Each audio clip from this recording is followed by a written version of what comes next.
My car got repossessed today.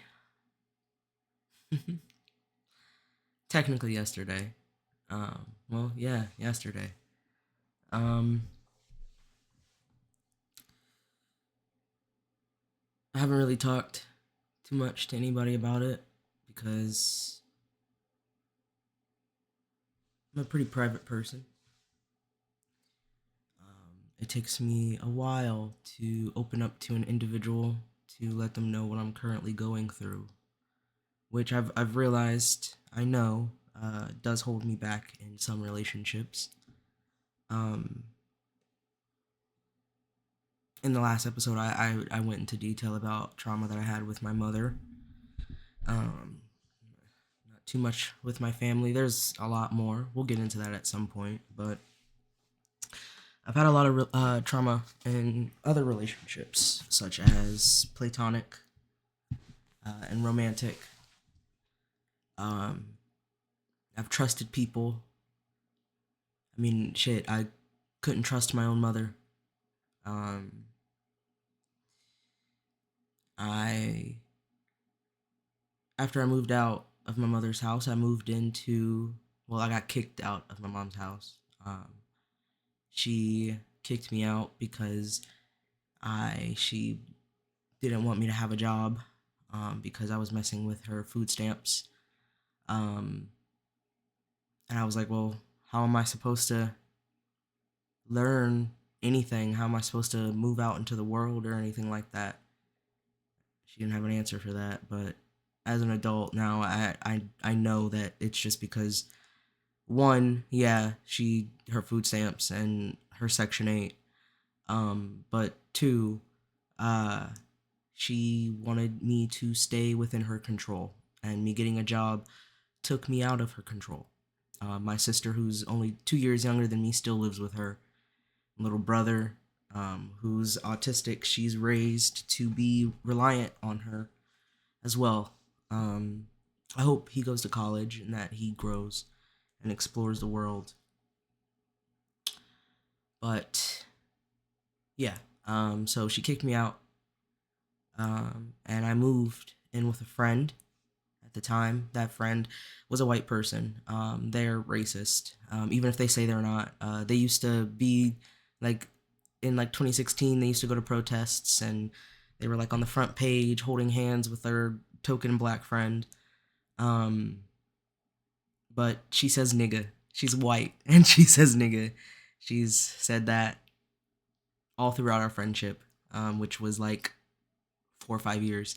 I was I was an ignorant kid, naive. I also had a lot of internalized racism and hatred for myself for being black because of the household that I grew up in, and the way that I was treated by my peers, and my ignorance. But I'm not anymore. I'm proud to be black, and I do all that I can to advocate for my community and my people, my ancestors. A lot of my healing journey has been me learning to love myself, love my blackness, love my black community, my black folks, friends, uh, and realizing how the system, the machine, affects us and the different roles that are created within the black community because of the system, because of white supremacy, um, as well as our survival and the culture and um, skills that we've developed because of that generational trauma from white supremacy. But I used to think it was okay for white people to say nigga if they grew up in the hood. I don't believe that anymore. If a white person says nigga, I call them out and I'm like, don't, you can't say that. You're white. I've made a white girl cry at work because she said nigga, and I was like, you can't say that. Stop saying that. And she cried, and she was like, my son is black, and I was like, just because you're a snow bunny, which I messed up. I was, I will admit, I was very frazzled because it was a confrontational situation, and I did say bunny hopper, but I corrected myself to snow bunny. Um, but I was like, just because you're a snow bunny and like have a black kid doesn't mean you can say nigga. Like, you can't say it. Like, you are a white person. I grew up and like I don't allow it anymore. And I laughed at her. I laughed in her face, because you're an idiot. And I'm not gonna parse my words at all with this, because I've taken a lot to grow and have this opinion that I now have my correct opinion. So yeah. That being said, um, I actually had two friends who were white and said nigga. If I could go back and change my behavior, one, I wouldn't be friends with them in the first place. Um, but two, I would like let them know you can't fucking say that. Um, but all in all, I'm glad for the experiences that I did experience, because I wouldn't be who I am today. I wouldn't have the knowledge that I have today, and I would have been even more lonely as a kid. Granted, they were horrible friends, and I wish I could have had different friends. I wish I could have been friends with more black people, and that I could have had friends who actually supported me, who weren't racist, um, and didn't have different standards for me because I'm black. Um, if I wasn't the people pleasing, fawning friend, then they didn't like me. If I obviously like if I was anything else, I was aggressive and mean. And the one argument that we got in as a friend group, um, they like cut me off, and well, actually, I cut them off as well, um, because they were just shitty friends. Um,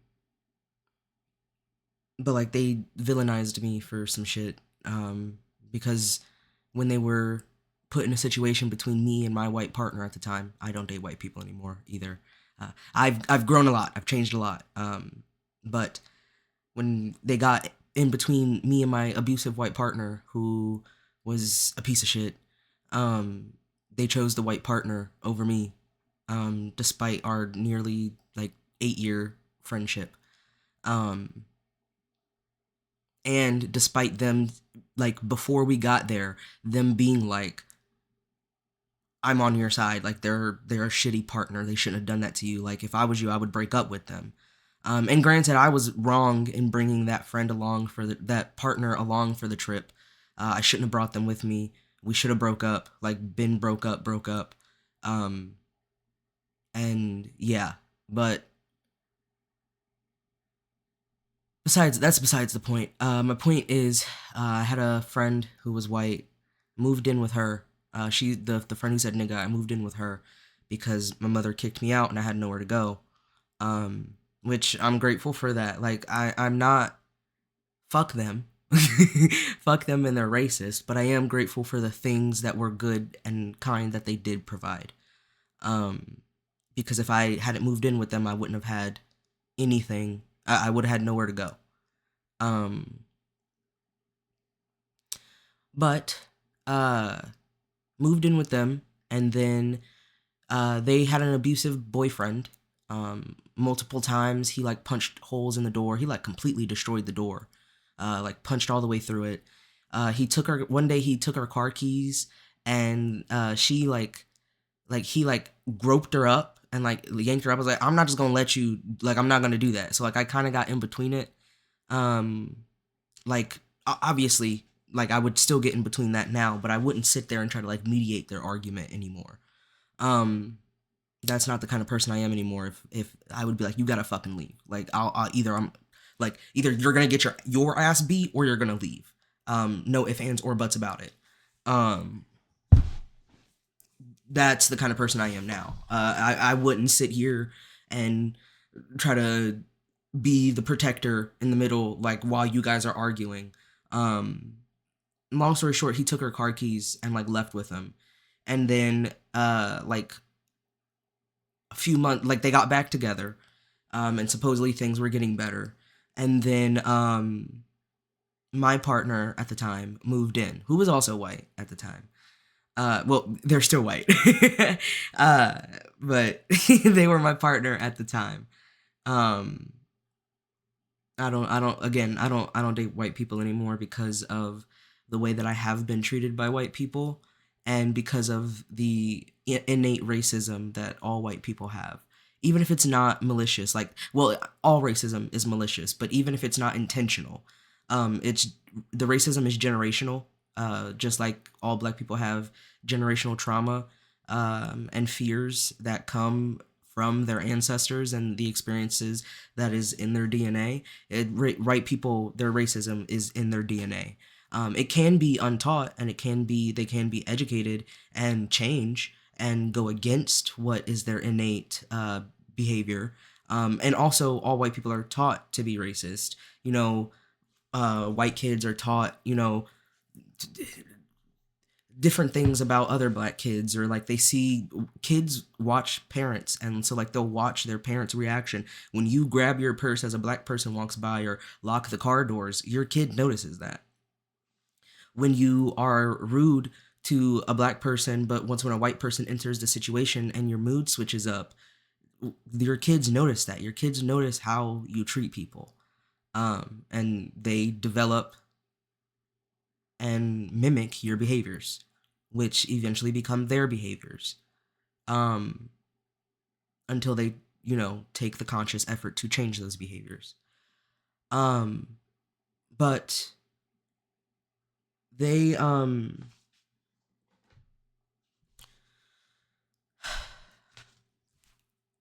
they, I had a white partner at the time. I was the only black person in this whole situation. And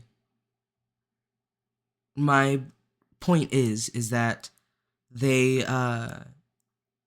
one day I was in my room chilling.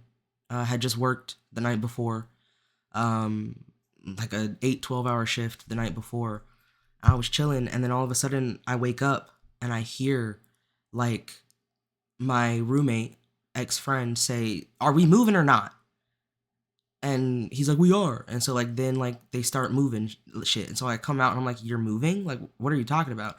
And she's like flabbergasted that like I woke up and like out there, and she's like, "Yeah, my mom is like going through some stuff. I have to move in to help her pay for things. Um, so da da da da." I'm like, "You couldn't have told me." And she was like, "It. I had only been thinking about it for the past like 2 weeks." So I was like, "You could have told me those 2 weeks ago." Um, and like she just was, yeah, she moved out right then and there that day. And she moved in with her mom, and she was helping her mom with shit.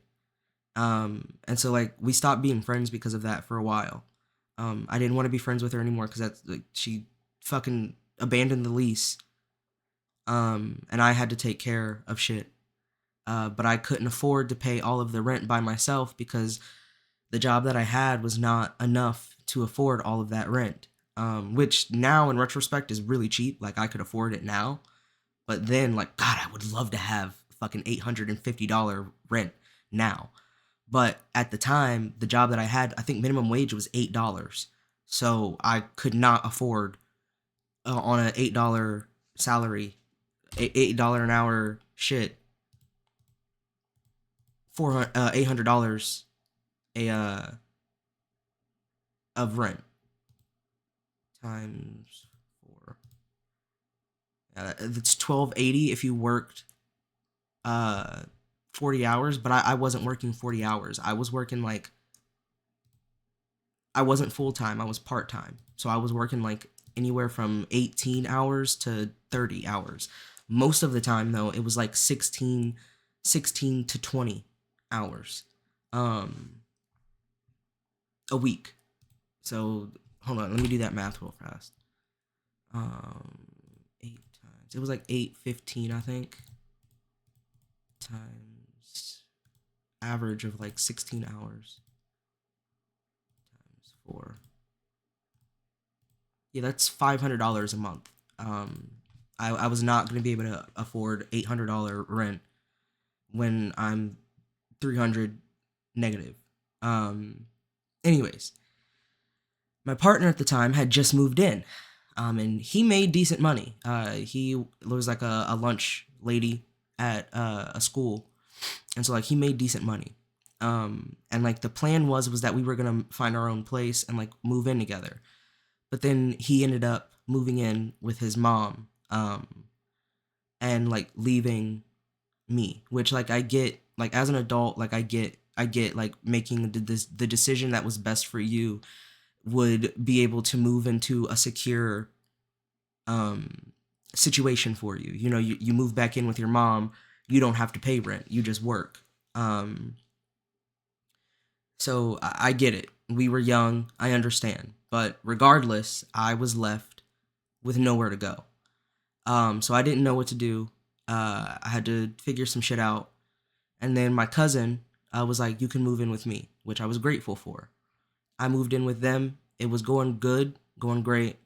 I signed a contract. I was on the lease. And then out of nowhere, I literally had no idea like why she kicked me out. For my point of view, everything was going good. But apparently, her boyfriend, I think now like fiance husband, was like had an issue with me. I didn't know why. I had no I like one time she argued with me. She got mad at me because I was boiling eggs, and she was like, steam should not be coming out of the pot when you boil water. I'm like, what are you talking about? She's like, you're gonna ruin my pots. Steam should not be coming out of the water when you boil water. I'm like, steam is gonna come out of a pot when you boil water. Like that's science. That's how that works. Like I don't know what you're talking about. And she was like, if you boil water, steam should not come out. And like, it was, that was like the argument that we had. That was like I was like, all right, whatever. I stopped arguing with her. I was like, okay, whatever. Cause like, I'm not about, like, I know how things can go. And then a little bit after that, she did end up kicking me out. She ended up apologizing, a few years later, like, I want to say like 4 years ago, four, 4 or 5 years ago. No, hold on. Let me think. It was when I still had Facebook, and she messaged me on Facebook. So it had to be like anywhere from 3 to 5 years ago. We're just gonna go with that. She ended up messaging me and apologizing for that. She was like, "I'm so sorry how I treated you. It was horrible. You don't have to accept my apology, but I want you to know that I do know that like I'm sorry. I treated you horribly." Um, I left her on red. I didn't respond because I don't care enough to try to mend relationships when I'm like once when like I give people chances. I used to give people way too many chances. Like repeatedly. I would let people hurt me. And I would let people manipulate and abuse me. And then they would come back and apologize and be like, I'm sorry. I shouldn't have treated you that way. I miss you. Can we be friends again? And I would be like, okay. And we would be friends again. Um, but by the time she had messaged me, I was at the point where I was like, I don't care to mend relationships with people who I've officially cut off and who have hurt me enough. Um, so I left her on red. But after that, one of my coworkers, I told them my situation, and they were like, "That's fucked up. That's fucking horrible. You can move in with me." And I was like, "Are you sure?" She was like, "Yeah, we have like, uh, we already have multiple people in the house. This was a house of like 8 or 9 people. Um, 8 people. It was 9 people when I moved in. Long story short, I ended up moving in. The only issue is it was a house full of white people. Um, and not only was it a house full of white people, but it was in a racist village, literally called a village. The population not more than 4,000. Um, and literally on the walls of a building that I would walk by when I go to work had white privilege, white power, not white privilege, white power, uh, painted on the walls.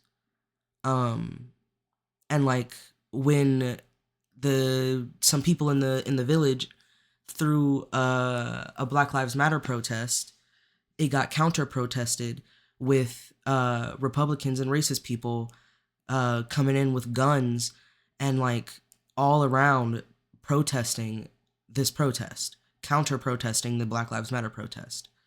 Um, a cop got beat from it, which it got, but cop got beat up from it, not on the Black Lives Matter side, but the Republican side, because he was defending the Black Lives Matter people. And like it was crazy. Um but I moved into a house in this village in a house full of white people. Everything was going great at first, but eventually things started going downhill. Um I was treated differently out of all the people in the house. The double standard was fucked up. And like I also had trouble with money and with staying at a job because, again, I worked in a racist village. My first job was at Walmart. I got fired at Walmart because I called in. Cool, whatever. I get it, whatever. They have a point system, and I had too many points. I'm not gonna argue with that. It's policy, whatever. Although there was double standards, there were plenty of white people who had way more points than I. They at the time it was like 8 points you could have. I think now it's like 4. They like halved that. But I had they Walmart doesn't, at least when I was working, they don't accept doctor's notes. No matter what, you have to request a time off, and if you're not given it, then it counts towards a point. Even though I had doctor's notes, they didn't count the doctor's notes I had, and they added points. Despite the fact that I was a good worker. They were even said, like, you're a good worker, you can reapply, just da-da-da-da. And I was like, I'm not gonna reapply for this job. When I've not only been held to a double standard, but and being fired right now. Like, no. So I got fired from that job. Cool, whatever. Like I said, it's policy. I'm not like, I understand that, whatever. Despite the fact that there was a double standard, both things can be true at once. The policy was waived for other white people who literally would have double the points that I had. One dude I was talking to, he was like, that's bullshit. Like, I have like 18, 16 points. Why are they firing you? Like, you even do better work than I do. Like, you work in all these different sections of the store, despite you only being hired for one. You not only work in different sections, but you also take the initiative, and like, it was crazy. Yeah. After that, after working in this village, I adopted the silent quitting tactic because I learned my lesson there. Then I moved to a different job. I don't remember what it was, but they fired me for taking a shit, literally. I was in the bathroom for 5 minutes. I literally know how long I was in there because I timed it while I was in there. It wasn't 5 minutes. It was 10, 15. They wanted to say I was in there for 45 minutes. First off, why are you watching how long I'm in the bathroom? Why are you watching how long I'm in the bathroom? Second off, you don't know if I have IBS. You don't know what medical standings I'm at, which I do. I do, in fact, have intestinal issues. Not to get too much into my shit, literally. But I do have bowel issues. So, in fact, now as an adult, I know. Sorry, I just hit my mic on accident. I do know that like I could have sued them for discrimination, but I was young. I was super young, so I didn't know. And I didn't have the will to do it if even if I did know. But after that, I got a server job, which was abysmal because, again, I live in a racist village. Nobody was tipping me. Nobody. Even though I did an amazing job. I was always on top of my tables. I was always refilling drinks. I was always fixing the orders. If there was an issue that I was unaware of, I would speak to my manager. I was on top of my shit. I was rolling my fucking silverware. I was doing the shit I needed to do. But nobody was tipping me. They instead were tipping the white girls that I worked with and the one white boy. The white boy, he made a lot of money because he's a white boy. I was the only black employee. We had one other, but she ended up quitting herself. And yeah, I made horrible tips because I lived in a racist white village with mostly the population was old white people. Um, and then racist white village. Uh, so my money was shit, and I was short on rent before. And they ended up kicking me out for that reason, and because somebody in the house broke the sink, and they blamed it on me. I did not break the sink. I want to say this with my whole chest. I did not break that sink. I know I didn't. Not one bit. I went to the bathroom and then went to go to sleep. I was drunk, yeah. It was a house full of young 20-year-olds. We were all drinking multiple times. I was drunk that night, yes, but it was not me who broke the sink. I know I didn't. I didn't black out. I wasn't like I was conscious. I was cognitive the whole night. I didn't break that sink, but they blamed me. And so they ended up kicking me out. There's a lot more that goes into these stories. I'm just trying to keep it short because I don't want to yap too long on 2 hours about one topic. I want to get to a little bit more tonight. Um, but after that, I I do want to say things always work out for me. I'm divinely blessed, highly protected. So even after unfortunate situations, I was able to I was able to survive it. Usually getting myself into another unfortunate situation, but I was able to survive it. Um, and luckily, my ex's mom was kind enough to let me move in with her. Moved in with her. My ex was in the military, so he was away at the time. But the plan was for him to come back, which he did, and we ended up he like living together. Um, Everything was going great at first. Like we had great relationship. Me, him, his mom, and his siblings. We all had a great relationship. Everything was going great, and then my ex and I just our relationship went to shit. Also, his family has their own trauma. Like his mom, she's an alcoholic, and she was neglectful a lot throughout their childhood. His words, not mine. And she had like her favorite child, and like once when she got better, like after she had some medical issues, um, the youngest got to experience the best end of it because she changed after that. But she also was like super reliable on men, so like she ended up marrying someone who like yeah. Um, but stuff happened after his the I think the turning point was when we were moving out. His brother has anger issues, like really bad anger issues. They said like everyone knew he had anger issues, and like he was starting to get therapy for it around the time that this happened. And like one day he just had a horrible fucking attitude and was like super fucking mean. Um and he went off on me for like no fucking reason. All because like he wanted to move some boxes because things weren't going his way. He wanted to move some boxes. It was moving day.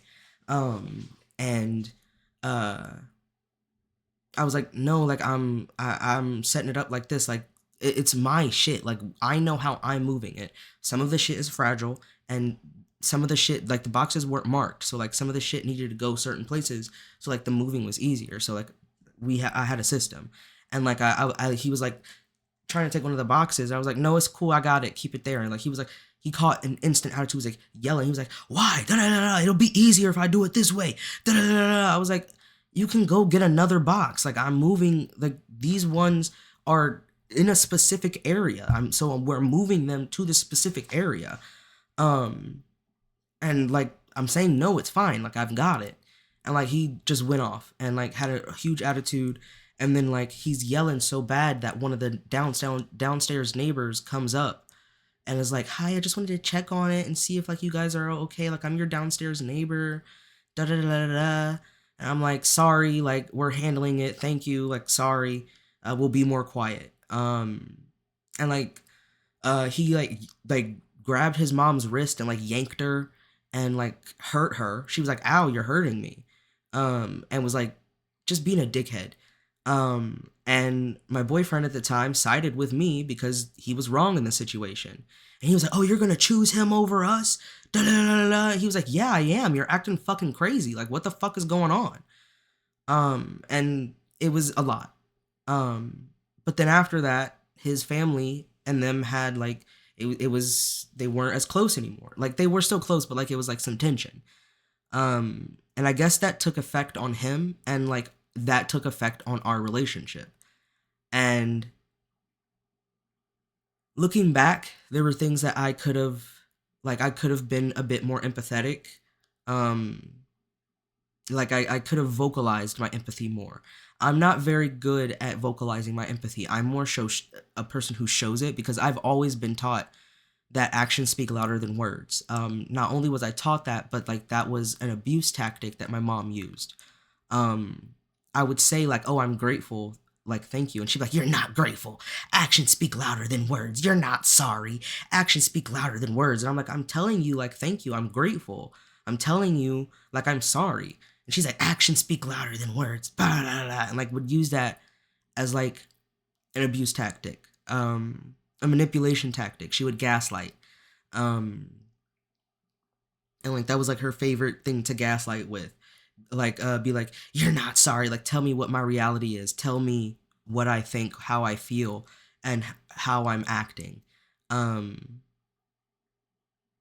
and that was like one of her favorite things. So like it it did develop a bit into me showing my actions more than verbalizing it. And then also I've always had like a hard time vocalizing. I'm autistic. So like I've always had a hard time verbalizing my emotions, and I was neglected. So like I didn't know how to verbalize my emotions. But I've been through therapy, so like I've worked through that. And like I'm still, even to this day, working through it. Like even now, I sometimes have to remind myself, like, open up more. Speak how you feel. Not everybody's always gonna understand your actions the way that you like showing them. Um, so sometimes people respond better to words, to you saying how you feel, saying this, saying that. People can't read your mind. Um, and I've had to work through that a lot. So I could have vocalized and verbalized my thoughts more, but also like he was a liar. Like he would lie to my face. There was one time my dog, we got my dog together, my baby girl. We got her together. It was a dog that like was supposed to be, how relationships sometimes they try, like how some people have a baby to fix a relationship, some people get a dog to try to fix a relationship. That was us. We got a dog to try to fix the relationship. It didn't work. Because eventually the dog became a tension between us. He did not know how to train a dog. He was never on top of her training. Both him and my most recent ex were never on top of training. Even my ex himself, he my most recent one, he admitted like I'm not good at training a dog. Like my dog, when I had a dog, my parents actually got rid of it because I could not take care of it. It was constantly pooping and peeing around the house. And like he was a very lovable dog. He just wasn't well trained. Um, so I mean, I should have listened to that, but I didn't. Uh, but the one my ex that we got the dog together was also not good at training a dog. And like he never, like I was like, "Before you guys go outside, like please have her sit before you exit the door." Um like that's what I would do when I took her out, and this is what you should do when you take her out. She needs consistency. She's a puppy.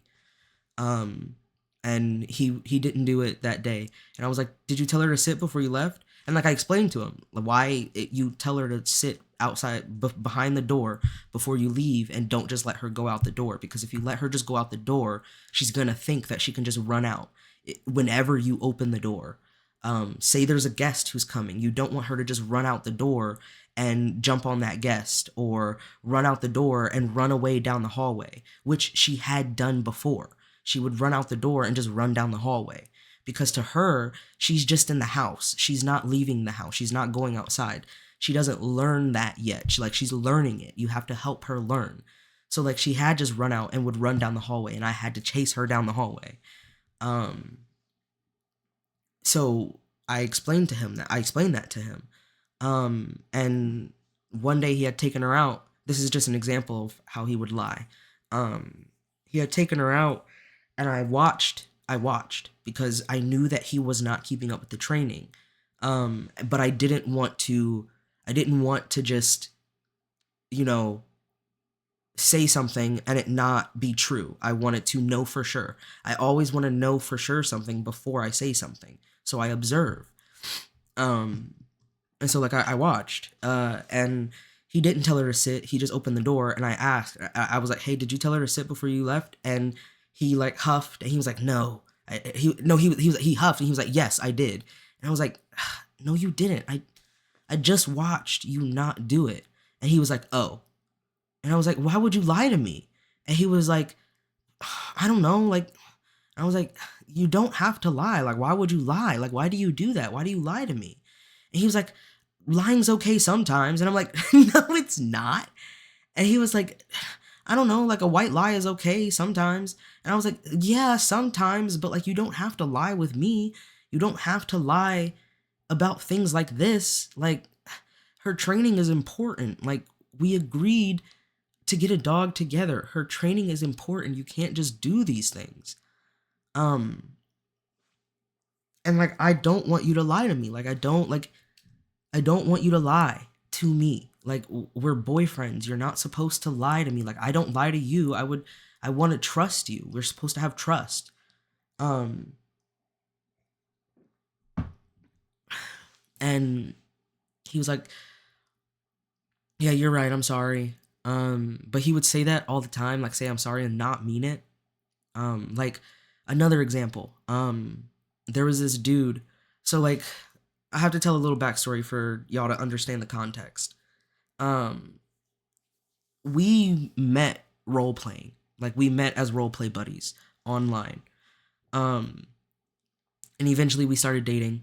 Um but we both had multiple role play accounts because we had different characters, and how we would set up those accounts is as if the characters were real. And it helped build the story, build the lore. And so like we just had multiple accounts. And he had like 8 role playing accounts, and on one of them I wasn't friends with him, but he was friends with his ex fuck buddy, um with all of his accounts. um and the only reason I knew this is because they were messaging each other, and we had the kind of relationship where we would use each other's phones. It wasn't like a let me go through your thing, let me go through your phone kind of thing.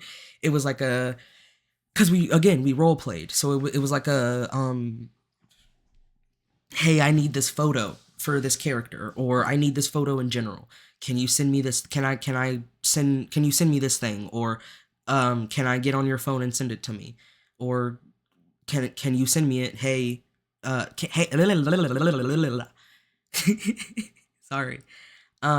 Hey, can you send me this? Sorry, I'm reliving through trauma, so like I'm kind of getting a little triggered right now. Um, Maybe not triggered, but like uncomfortable. I guess that's triggered. I don't know. Um, when I get triggered, I get like it becomes a bit hard for me to speak. And I get shaky. I get cold. Um, my anxiety spikes. Um, I get triggered. So forgive me if I'm having a hard time speaking. Um, but uh, we had that kind of relationship where we'd be like, hey, can you send me this thing? Go ahead on my phone, you do it yourself. Like you can just go ahead and send it to yourself. Or hey, can I get on your phone and send myself this thing? Um, and sometimes uh, we would now we would go through each other's messages, but at that point, I didn't trust him. I forget why. Um, oh no, the reason I saw, like, I was going through, so I'm getting ahead of myself. I didn't eventually like see his messages, and go through his messages with this person. But it's because I had already previously brought up the insecurity that I had with him being friends with this person on all of his accounts, and me not, like, him having a secret account essentially. Um, but when I had brought up my insecurity, it wasn't uh uh a huge argument. It wasn't a "you're cheating on me," da da da da. It was me coming to him with my insecurity, me being vulnerable with him, which this situation had affected me afterwards and made it harder for me to be vulnerable with people. This was a specific traumatic, like, course of events that made it hard for me to be. Um, and I've had to work through that, and I'm still working through that. Um, I'm doing better, much better. But again, I'm getting ahead of myself. So, um, how it started was I noticed that he had this secret account essentially. And I was like, "Hey, how come you have this account that I'm not friends with? Um, but you're friends with him, your ex fuck buddy, on all of your accounts, on every single one of these accounts." Um, and he was like, "It's nothing. Like, there's nothing there." Um, Sorry again. Like I said, this is a bit triggering. Um,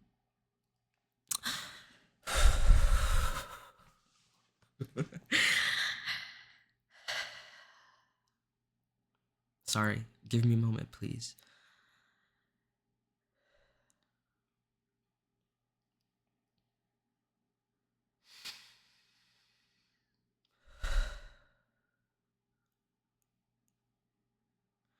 So, um, he was like like essentially he was like, um, hmm. I was like, "Hey, how come you're friends with this guy on all these accounts, your ex fuck buddy on all these accounts, but you're not friends with me on this one?" Uh, and he was like, "It's nothing. We're just friends." And I was like, "Okay, I understand that, but it makes me feel insecure. It makes me feel like you're cheating on me. It makes me feel like there's some secret there. Um, and I trust you, which is why I'm talking to you about it. I want to trust you. And I'm not saying that you can't be friends with him, because I don't want you to. I don't want to control your relationships, and two, I don't want you to feel like you can't be friends with your friends, and I don't want you to feel like I don't want to control you. um, because one of my hugest fears growing up, I no longer have this fear, because I know I'm not controlling. Um, I can be to a point within myself. Because again, I've gone through therapy for. I talked about it in the previous episode about feeling like I want to help the world. And I had to realize that I can't control other people's thoughts, feelings, or actions, and that some people are just going to be bad people, and that all I can control is myself and my actions, and try to change the world and do the best that I can for others through my own thoughts and actions. So, um, I had a huge fear of being controlling at the time. Again, that was around the time that I was going through therapy for it. And I've had a lot of reassurance from multiple therapists, all my therapists, of them being like, "You're not controlling. You just have anxiety, and you do, like, you have initiative and want to help, um, and but your actions themselves are not controlling." because again, I communicate this way, which is how I'm communicating to him of um, just being honest and blunt and telling him and open and telling him this makes me insecure. And I'm not telling you that you don't have to be friends with him. Please don't think that. Don't not be friends with him. Like, please don't unfriend him. I just would like, um, if like we could have a conversation about this. And the conversation ended up with him and I like coming to a consensus of like what would make me feel better, um which was again for him not to unfriend him. I don't want verbatim of what I said. I can remember it because this was a traumatic event. I remember like verbatim, we're sitting on the couch watching a movie. It was before we watched a movie. We were going to watch a movie, and this is when I like had seen that they were friends on this account, and that I wasn't friends with him on this account. And how I saw uh, it was Facebook, and you know how Facebook, your friends just pop up. Like you can have a section where it shows your friends. He showed up. That secret account showed up as a recommended. And so like I clicked on it because I was like, oh, I didn't know he had this account. Let me add him. Um, and in there I saw his friends, and he was on there, and I was like, oh, that's interesting. Um, so I remember verbatim, we're sitting on the couch having this conversation. It's nighttime because we were getting ready to watch a movie together. Um, and I think it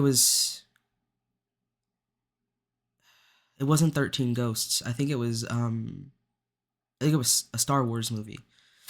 Um, we're sitting on the couch, and like I'm telling him like I don't want you to unfriend him. I don't want you to not be friends with him. If this is your friend, regardless of your history and past, I want you to be friends with him. I don't want you to lose any friends over us. Or I don't want you, and I don't want to control your relationships. Um, that's not what I want. What I want is for you to know how I feel, and for us to for us to come to some kind of middle ground where I understand you, and I da da da da like yeah.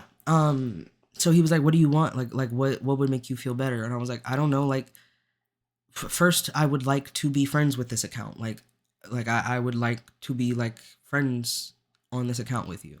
Um Now I wouldn't be like add me on this account. Now I would be like, just I don't know, let me like I don't know, it takes time.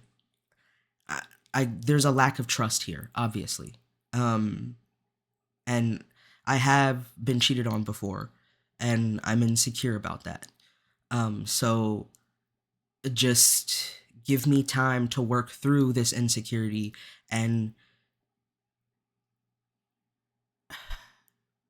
I don't know, I don't want to have to tell a partner to help make me feel secure. I just think a partner, in the right partner for the a person, for me, for a person in general, would already make me feel secure. I wouldn't feel insecure in our relationship. Um but I was aware of my own trauma with cheating, and was like, just let me work through that. And I would feel more comfortable if you did add me on this account. You don't have to, but I would feel more comfortable if you did. Um, and he was like, okay. And he added me on the account.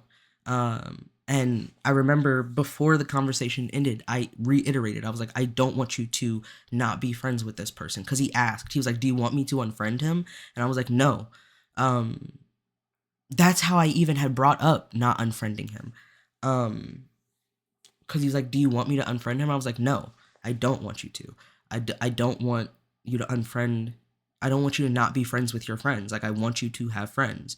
I want you to have relationships outside of us. I want you to be healthy and happy, which includes having friendships outside of us. It just makes me feel insecure because he's your ex fuck buddy, and you have him on all your accounts, but you don't have me on all your accounts, who is your boyfriend. So it makes me feel like there's some kind of secret that I'm unaware of. Um, and he was like, okay. I was like, so like we're good. And like by the end of the conversation, I'm jumping ahead because I don't want to ramble on about this specific trauma too much. I was like, so we're good? And he was like, yeah, we're good. I was like, are you sure? Like, I don't want to, like, I don't want you to be upset at me for me expressing.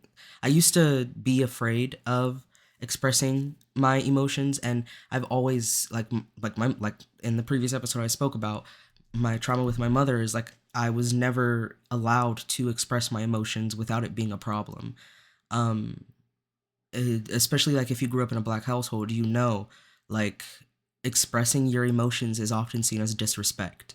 So if you feel uncomfortable with something, if you disagree with something, it's seen as disrespect. Um, and my mother would yell at me and abuse me.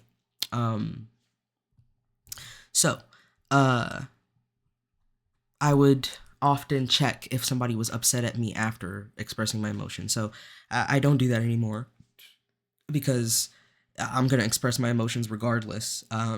And if you're upset about it, then hopefully you will express your emotions regardless, and we can have a conversation.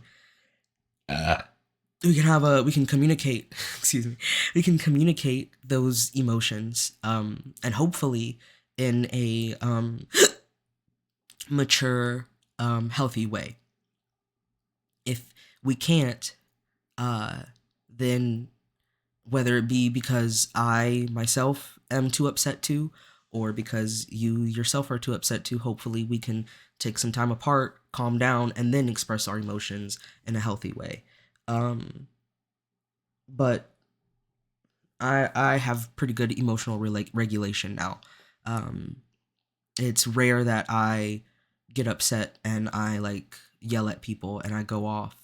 Um, and even if I do like raise my voice, I'm able to keep that within like control. I'm able to uh, still communicate in a um, non-aggressive way. I won't like call you out your name or anything like that unless you take it there, because I do match energy.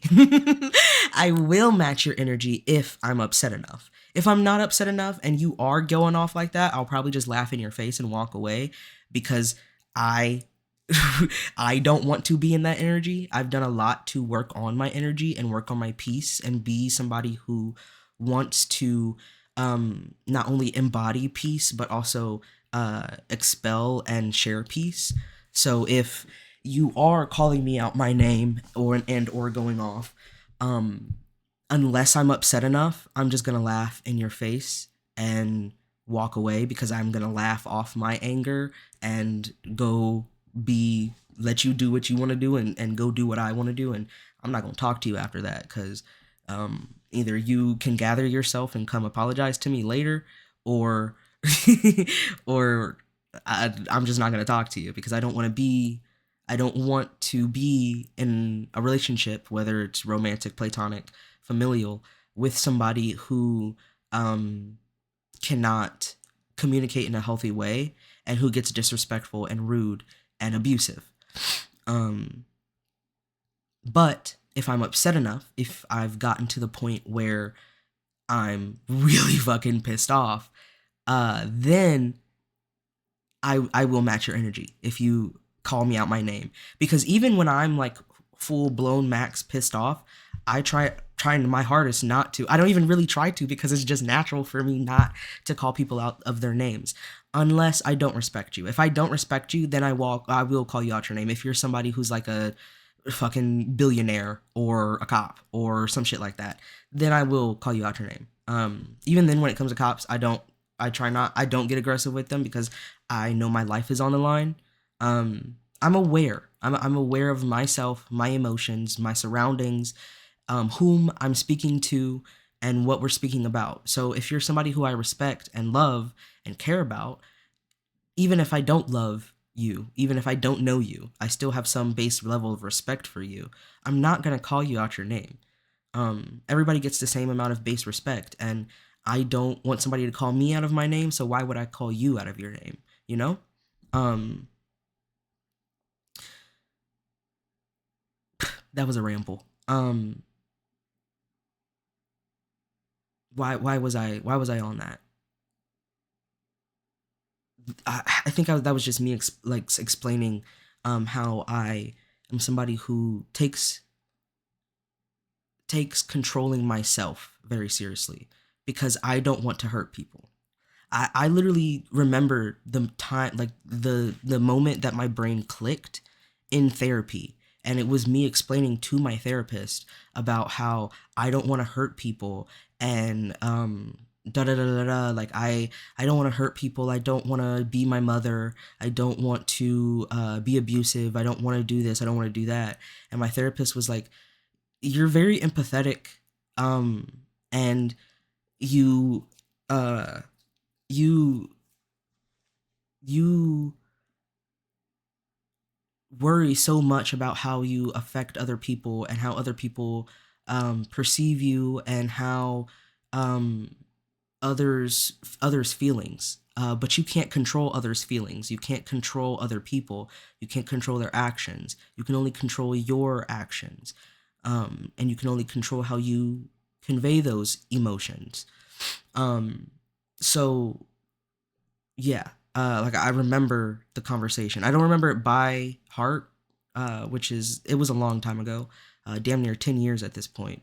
Um, but I remember the feeling, and I remember the general consensus of me explaining how I didn't want to.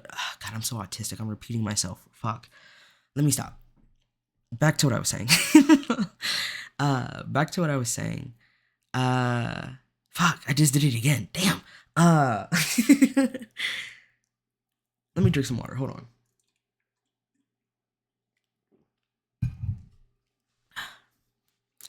Ow, that was cold. Hurt my teeth, my bottom teeth. Anyways,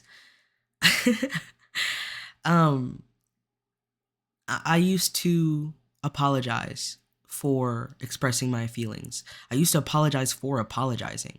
I used to apologize for crying. Sometimes, even now, I find myself, if I'm around somebody and I'm crying, I'll apologize. I'll be like, I'm sorry.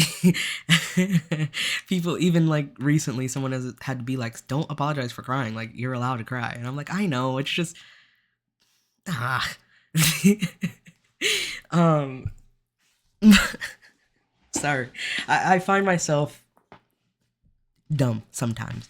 But I'm not dumb. I know I'm not. I know that it's just I'm somebody who is working through the traumas and experiences that he's had and who is teaching himself how to be a healthy, happy person. Um, and I am. I think I have reached a point where I am healthy and happy. And I can continue to teach myself to be healthier and happier. Um, but uh I apologized. No, no, no. I think I did apologize. I think I did, but don't quote me. I'm not gonna solidify on that. But I did ask, like, are we okay? Like, you're not mad at me. He was like, no, I'm not mad. We're okay. I was like, are you sure? We weren't. Um, we weren't okay because, long story short, that same night, he goes into the bathroom. And I'm like, yeah, cool. I at the time I didn't know, but I figure out like I want to say like a week or two later, because I'm on his phone, sending myself something on through the messages, um, and I ask him, I'm like, hey, is it okay if like I go through your messages? Which I shouldn't have done that. That was one, dumb, two, toxic. No longer do I like go through my partner's messages. If I can't trust you to the point where I have to go through your messages, we're just not going to be together. But I was young. I was super fucking young. I had to be like 22. Um, which is an excuse for the toxic behavior. Um, but regardless, I asked could I go through his messages, and he said yeah, it was fine. Again, we were the kind of couple where like that was something that we did. Um, and only recently was I doing it because I was insecure. Um,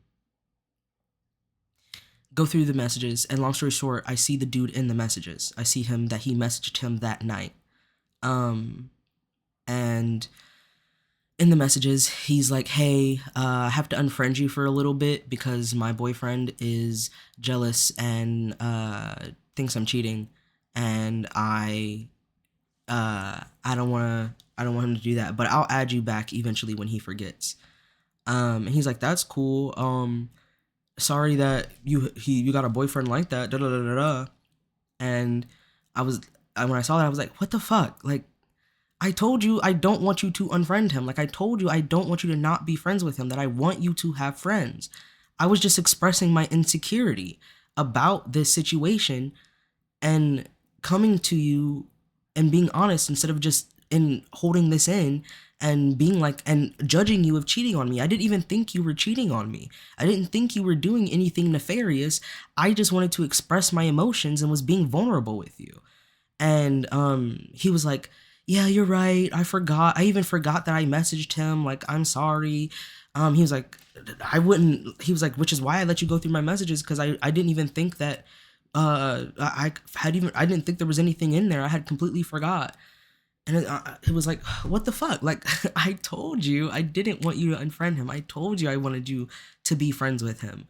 I told you this. Like, why would you even tell him that I thought you were cheating, and that I thought, and that I didn't want you to be friends with him?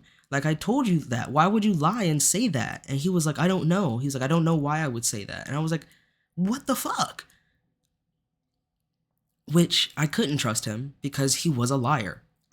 He lied a lot, like a lot, and that was like the big thing that he lied about in our relationship that really like really was like the end of our relationship. Like that was like the final straw.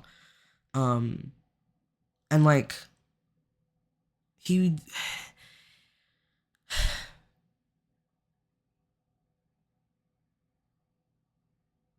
it really is like crazy, really how often he lied, what he lied about. Like I can't fathom. I've given up trying to understand why he would lie about that. Why he would say, why would he would text the dude and be like, "Hey, I have to unfriend you because my boyfriend doesn't want me to be friends with you." Um, that's verbatim what he said. "I have to unfriend you because my boyfriend doesn't want me to be friends with you because um, he thinks I'm cheating on him." Which I told him I did not think. Like, I verbatim said that. I verbatim said, "I don't think you're cheating on me. I don't, like, I feel insecure about this because of my own trauma. And I want to express that to you." Which, to me, even to this day, if I'm in a relationship and my boyfriend is insecure, if I'm insecure, I would want us to be able to come to each other with our insecurities and for us to work through them. For, if my boyfriend feels insecure, then I'm like, "Okay, what can I do to help you feel secure?" And at the same time, I'm also going to do things that I think, like, I'm going to put the effort in to let you know that, like, you can trust me. Um, if you, like I'm aware of your trauma, da da da da da. Like I don't know. Like I feel like as an adult, I know that I probably should not have been in a relationship at that time, but I was. I should have worked through my insecurities and everything. But again, also as a grown adult, I understand that like that's just the woes of being a young person. You're immature. You're immature, you're kind of dumb, you're ignorant, not dumb, you're ignorant, you're because you're without knowledge, so ignorant. Um, that was for myself, not for y'all. I dumb. I've had to take that out of my vocabulary. I'm very conscious about the words that I use because, again, I've been through therapy and I've also gone through my healing journey, which is words have power. What you think is what you are. What you think you are is what you are. So if I think I'm dumb, then I'm going to believe that I'm dumb. But I'm not dumb. I know I'm not dumb. And I don't want to think that I'm dumb. So instead, I will use ignorant. And I don't want other people to use bad verbiage for themselves, because don't use bad verbiage for yourselves. I mean, like, if you are dumb, then you're dumb. You can't help that you're dumb if you are dumb. But that's a negative connotation. You can say you're ignorant, which just means you're without knowledge. You can gain that knowledge. You can learn that knowledge. Everybody is ignorant, point blank, period. Everybody is ignorant in some way about something, but you can learn those things. You can gain that knowledge. But yeah, that's besides the point.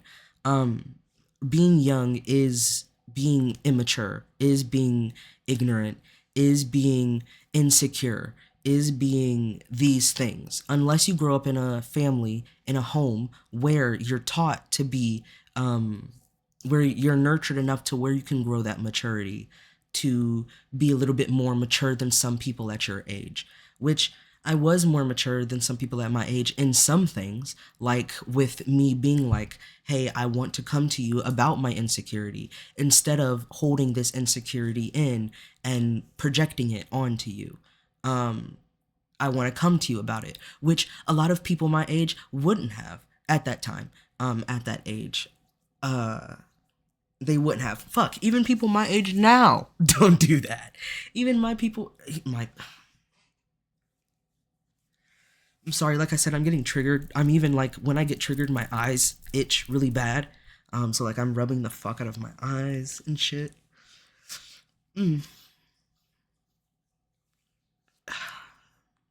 Because this was a traumatic thing for me. Because I was vulnerable. I was vulnerable with him and he lied. Not only did he lie to me, but he lied to the other person. The other dude. Do I know if he was cheating on me? I don't know.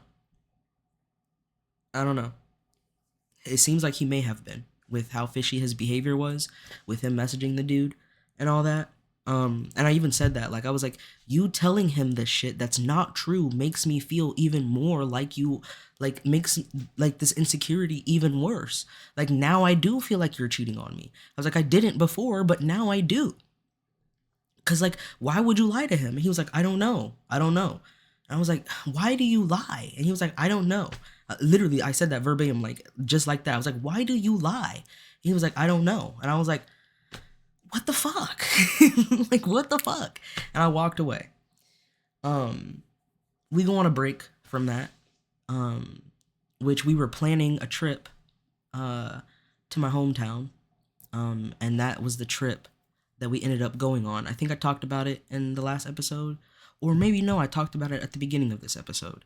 The trip with the white friends. Yeah, I talked about it at the beginning of this episode, where we ended up discommunicating each other. I got discommunicated from the tribe, from the white cult, from the friend group. But also, like, I left at the same time. Like, I had no qualms leaving. I was like, I would like to work through this, but I left.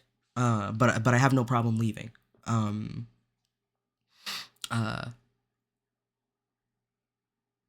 But God,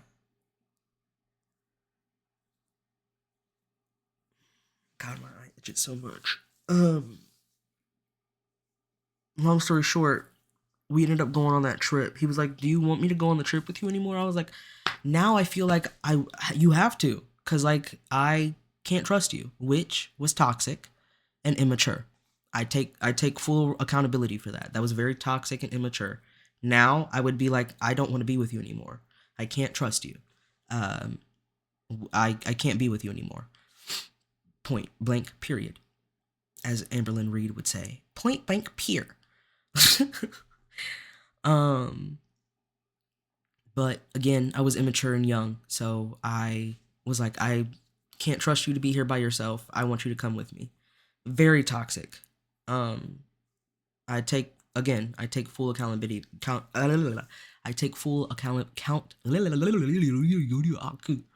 I take full accountability for that.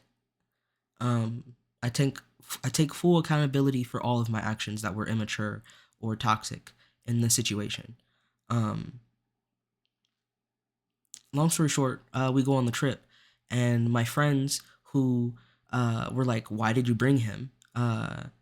Even like one of the friends, she pulled me into the room and we had a whole conversation, and she was like, "Why did you bring him here? Like, I hate that bitch. I'll beat his ass. If anything happens, I'll beat his ass." And I was like, "Thank you." Da, da, da, da. And like we just had like a key together. And then like we stayed there for like a week, 2 weeks. Um, into the trip, uh, he he keeps abusing me. There were other things that like he would do to abuse me as well. He would like start fights for no reason. Um, like out of nowhere, he would just start fights. Um, and on this trip, he would start a fight, and then behind closed doors, he would start a fight, and then as soon as we got outside, he would act like nothing happened. He would be totally fine, act like nothing happened, like there was no fight.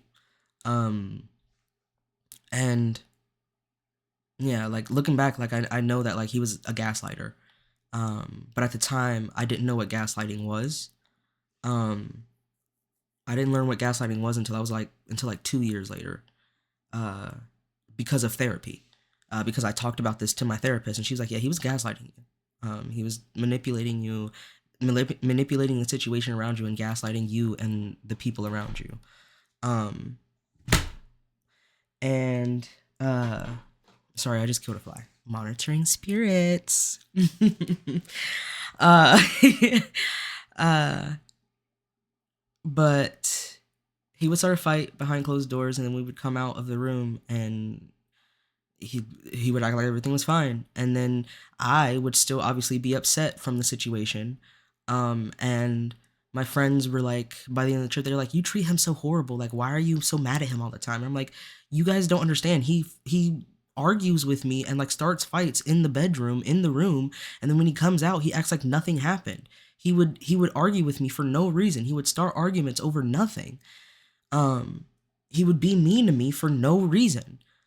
Um, and they were like da da da da da, blah, blah, blah, blah. And like then like one of the friends, she got upset because I was like, "You don't understand me. You don't." I was like, "You don't understand me," and she was like, I don't understand you. I don't understand you," and she got mad about that. Which like now, I was trying to articulate that my brain works different. I didn't know I was autistic at this time. I do now, but I was trying to express that I'm autistic and that my brain works different, and that like my thoughts, the way that like I understand social behaviors and view social behaviors is different, and like that I'm also able to pick up on things, and that like also my trauma and how that affects me. And she's like, I don't know you, I don't understand you. And like she got upset. She's like, that fucking hurts. No. And like she got upset and she left. Which like at the same time, like, bitch, you don't know me. You are a white woman who, yeah, has her own traumas, but like has not experienced the trauma that I have gone through. And not only have you not experienced the trauma I have gone through, you have a lot more privileges than I have. So the trauma that you experience does not affect you the same way that it affects me. You don't understand the way I walk through this world. You are a white woman, an attractive white woman. So, no, you don't understand me.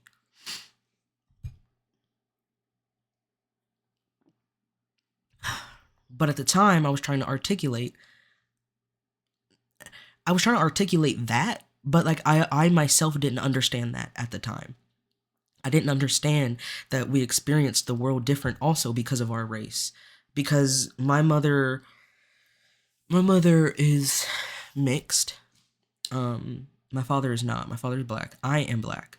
I identify as a black man. I am a black man. Um, I'm proud of my black heritage, my black culture, um, my black ancestors. My ancestors love me. Um, I've mentioned before how I'm spiritual. Part of that part of that spirituality is I'm in contact with my ancestors. I speak to my ancestors. For the niggas who don't believe in that shit, that's on you. You believe in what you want to believe in, and I will believe in what I believe in, what I know, not just what I believe, but what I know, what I've experienced. And I know my ancestors love me, and I know that they know that I love them, and that I'm working hard to not only break the generational cycles that uh, permeate throughout our generational line, but the ones um, that uh, ooh, sorry. I know that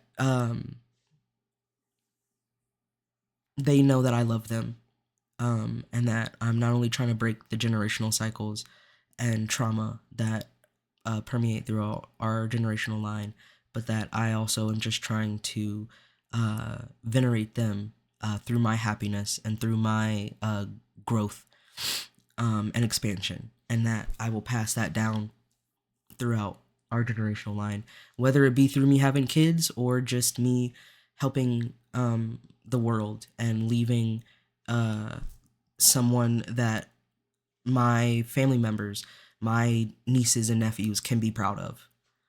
Um, anyways, uh, she got really hurt by that. That I was like, uh, you don't know me. You don't understand me. Um, and then we went out, and I was still upset from it because it was a lot. It was actually like a lot. Um, Her condescending, abusive white boyfriend, who she had to call the cops on, literally, like a week or two before that. Um, who used suicide as a manipulation tactic. Um, he was very condescending to me. And also, she was like 23 and he was like 32. It was a gross relationship. But whatever. uh, I also did not realize how crazy how bonkers that was. Which a 30-year-old man, grown man, dating a 20-year-old and using suicide as an abuse manipulation tactic. Fucking crazy. Um, and she told me that. Like, that's not something that I came to my own recollection. That was something that she told me, um, and that like they told me. But so we go out that night, and also he was just a dickhead. Like I was like, did you guys know that digestives are thought to help bowel are eaten in Britain to help your bowel system and like help you digest your food? He was like, that's not true. And I was like, yes it is. And he was like, that's not true, and like tried to like was an asshole to me about it and very condescending. When in fact I couldn't look it up at the time. I was like, I'll look it up. He's like, fine, look it up. I couldn't look it up at the time because we were in the store, and the store had really bad internet, and I didn't have phone service at the time. Um, n- no, the service was just bad in general in that store. And then like even when I tried to connect to the internet, it was bad because the store is known for having bad internet. Bad service connection because of how thick the walls are, and also they don't want you to be on your phone for real because they want you to be. It's like a big superstore, um, local superstore. But he was super condescending, and I couldn't look it up at the time. But when I was able to, I did get it, and I was like, and I did prove him wrong. Um, and then like he got up in my face and like yelled at me in my face and like said some super fucked up shit, and then gaslit me and lied to his girlfriend and said that he didn't do that. It was fucked up. Um,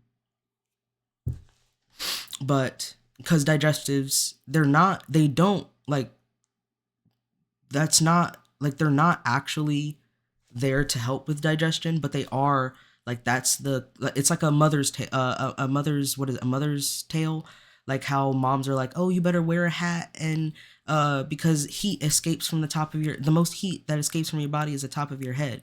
That's not true either. That's a mother's tale. Your body does exude heat at different varying rates at different times, but for the most part, it's pretty evened out that heat escapes from your body. Not escapes, but like um, y'all know what the fuck I'm saying. Um, but it's like a mother's tale kind of thing. Like everybody generally eats digestives to help, and they usually eat them at afternoon tea. The reason I know this is because I looked it up to prove him wrong.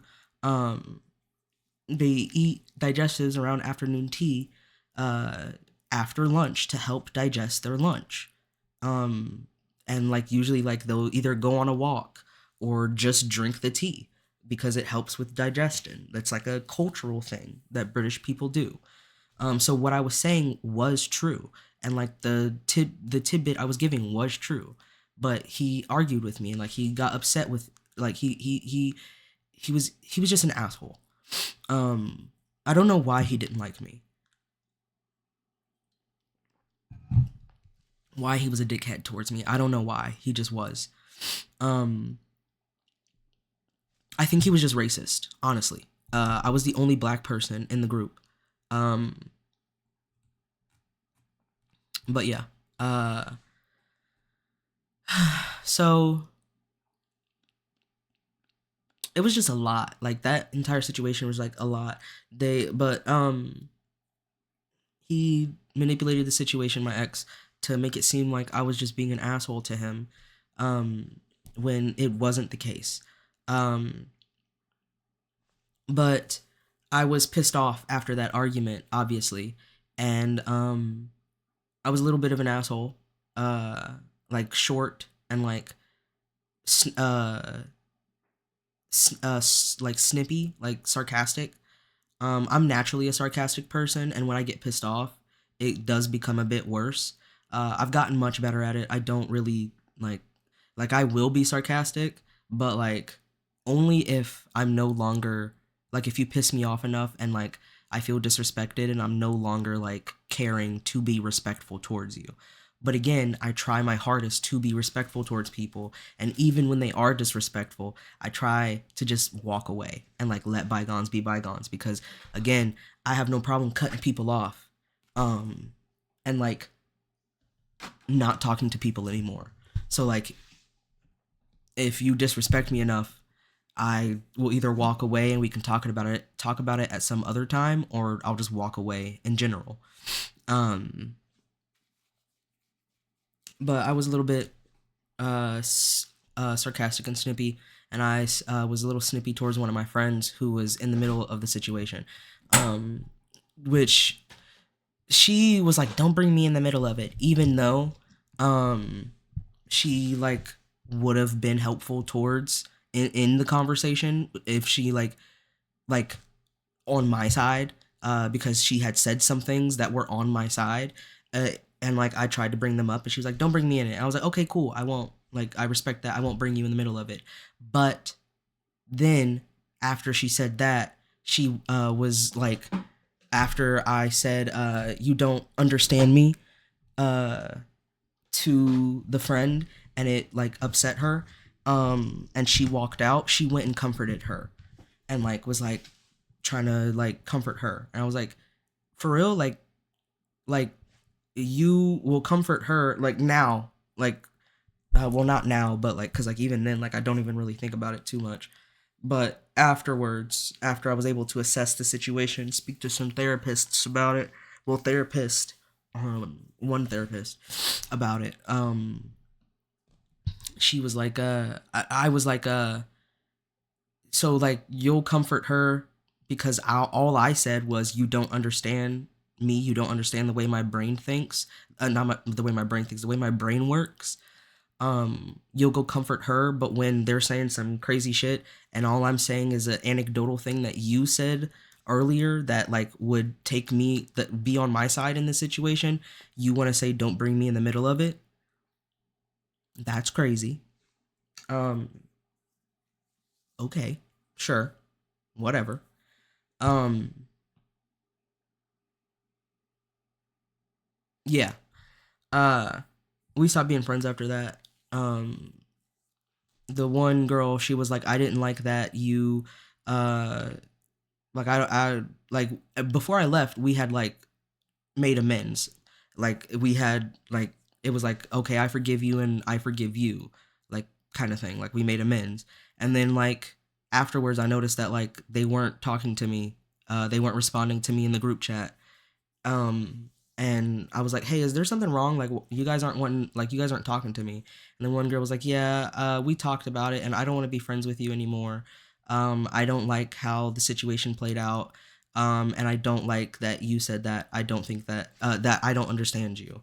Um, and the other one was like, I didn't like how you got snippy with me. And I was like, okay, cool, yeah, you guys are entitled to your opinions, you're entitled to your feelings, um, whatever you guys want, like that's fine. And I too had been thinking for a while, like I don't know if I want to be friends with them or not. And I was like juggling the whole situation. Um, at that exact time, I didn't have a therapist, but I did afterwards, and I talked about it with her and worked through it. And like again, I take accountability for the actions that I had, which was I was uh, snippy and sarcastic, um, but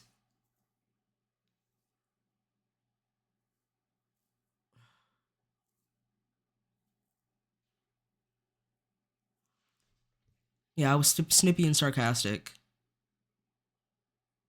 I could have been more mature about how I expressed myself. Um, but I don't think I was wrong in what I was saying. Um, I don't think I was in the wrong. I think that they were because they had did a switch up. Like they stopped being nice to me and had like started being nice to my ex, who they had not only been the ones to tell me to break up with him multiple times before we got there, but who also they were like, I don't like him. And then he had manipulated the situation to make it seem like I was being an asshole to him, which I wasn't. He would start arguments in the bedroom that we were staying in before we would like leave in the morning. Because when first thing we woke up, he would start an argument. And then when we come out, he would act like nothing happened, which would in front of me, in front of them, make me seem like I was being an asshole and treating him like a dick, which I wasn't, which I did have a right to be upset with things that were going on. But I wasn't. I was genuinely trying to work through our relationship. Um, and then they like started being friends with him, which I realized it was just because he was an attractive white person, which he's I don't think he's attractive anymore, but that's me. We do like you do how someone looks, at least for me, does change after how they treat you. Um, their insides reflect their outside to me. Um, but they he was like a relatively attractive white person, and they had shit in common, which is why I was into him because he had shit in common with me. Um, but yeah, uh, and we stopped being friends after that. That was the last white friend group that I was really a part of, and then the one that I joined, because I joined a friend group after that, uh, was with my most recent ex, which unfortunately he's white as well. Um, and I haven't only dated white people, but I have dated majority white people so far, unfortunately. Which again, I'm not dating white people ever again. I'm no longer for the swirl. um, but out of my all of my relationships, the majority have been white. Um, I want to say out of like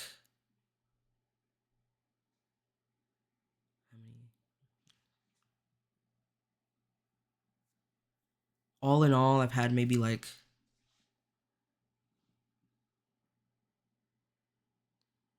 from my teenagers up until now, like 8 partners, and I want to say more than half have been white, and then the rest have been other races, black, Asian. Um, that's it. I had 2 black boyfriends and like 1 or 2 Asian boyfriends. Um, and then the rest have been white. But the ones that like have been during my adulthood have been white, and it was 3 relationships. The 3 white boyfriends that I had over the course of like 10 years. Um, no, not 10 years, like 7 years. I was with one for like 2, another one for 4, and then another one for 2. So, oh wait, yeah, that's 8 years. Yeah, okay, so my math was right. And they were white. Um,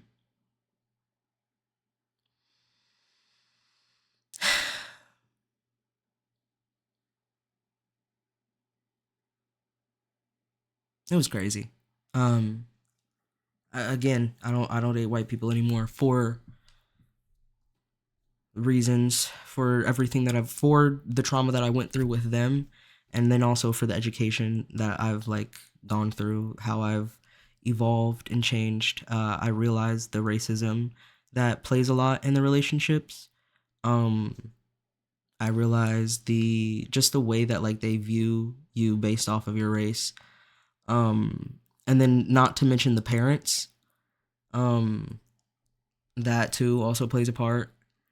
Um, but yeah, the friend group I joined after that with my most recent ex was also a majority white group. There was only 2 other black people other than me, and one was like the token, and then the other one, he like was like a drifter throughout in and out the friend group, but it wasn't really a friend group. It was a cult. The cult was like majority white queer people, trans femme people, but they were not only um white, but they also still exhibited the toxic masculinity that they were taught from growing up, which is something that a lot of trans women, trans femme people do, is that they don't unlearn the toxic masculinity that they were taught. Not all, of course, but a lot do that. Which I think is a discussion that does need to be had within the trans community. And the same goes for trans men who learn toxic masculinity because they want to be masculine. So they exhibit toxic masculinity because they want to be considered a man, which is its whole thing as well. And then in turn, they end up treating trans women bad. And then, like, trans women experience misogyny from another point of view, especially if they're black trans women. They experience a lot of misogynoir. And yeah, just there's a lot of conversations that do need to be had within all different kinds of communities about like humans just need to have conversations about the systems and education about the systems that perpetuate white supremacy and oppress all of us. Um, and that's besides the point. Uh, this white group of friends was a cult, and their social currency was sex. They were all polygamous, and they would all kiss on each other and have sex, which is fine. There's no problem with that. I'm all for polygamy. I'm all for sexual openness, and I'm all for sexual exploration and all that shit. But that was the social currency. If you weren't willing to have sex with people, then you were lower in the cult. And when we first joined this cult, this friend group, they tried to initiate us into joining it. Like they would try to flirt with me and shit. And I was like, no, I didn't. I don't want that. Like, no, thank you. I'm not into that. Because even me and my ex would have conversations. Like, we both agreed this is a cult. Um, and we had conversations like, uh, are like, are you open to the polyamory, the polygamy, the shit? And we both were like, no, like we want to be monogamous together, and we both came to that agreement. Um, and then you know what? That's a story for another time. I'll tell that in the next episode. You know what? No, we got 30 minutes. Matter of fact, I'm gonna tell it. I'm gonna tell this. I'll keep it short though, and I'll go more into detail in the next episode about it. Um,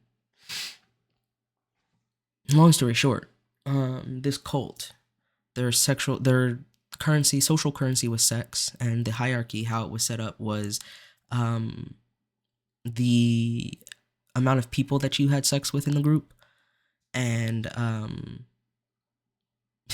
the amount of weed you brought. Um, and the whole reason that we joined this friend group, I was never a part of the cult. I was a part of the cult by proxy, which means I was just like the outside person in the cult, which technically I guess I was a part of the cult with how cults work. There's a whole system of how cults work. I forget the system. It starts with a B. It's like Bill boy. I forget right now. I'll look it up later.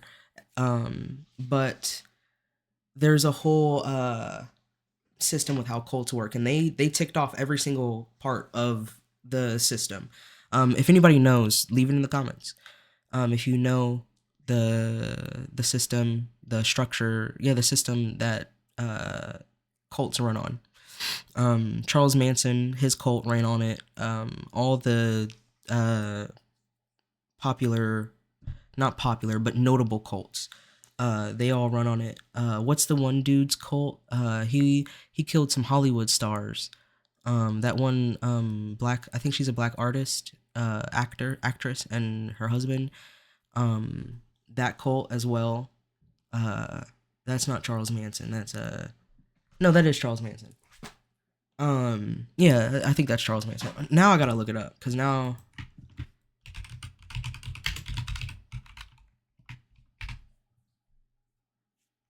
Yeah, yeah, that was his cult. Yeah, 9 murders, first degree murder, including the film actress Sharon Tate. Yeah. Oh, that's a white woman. My bad. Um,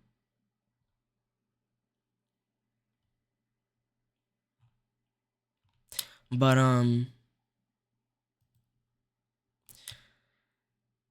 his cult ran on that system as well, and they checked off all the boxes of this cult of the system. And the only reason that uh, and again, cults do have people who technically aren't a part of the cult, but who are by proxy, like they like are by like they don't ascertain to the ideals, but they're there, and like eventually, like people, those people eventually do be like go into the action through peer pressure or threats.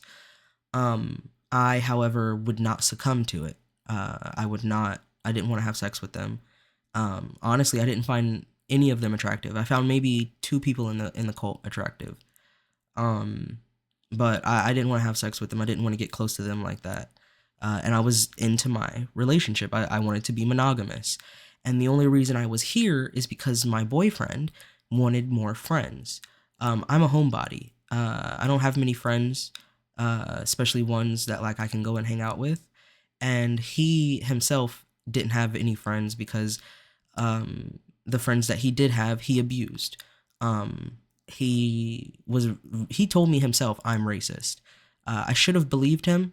We were already in a relationship at that point, uh, but I was dumb. I was really fucking stupid. I my ancestors too told me like he's not the one for you. You need to break up with him. He's dangerous.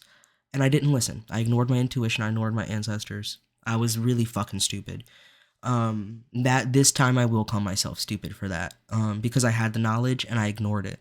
He verbatim told me I'm racist, I'm fat phobic, which you're dating a fat black man. Um, okay. But I take accountability for my stupidity, and my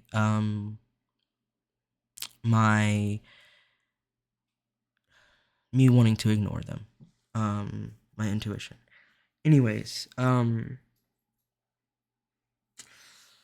uh, he abused another black person.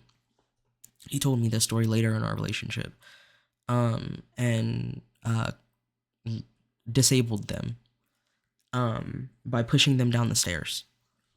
Um, he's fucking crazy, like legit. He's crazy. Um, and again, I should have broken up with him right then and there, but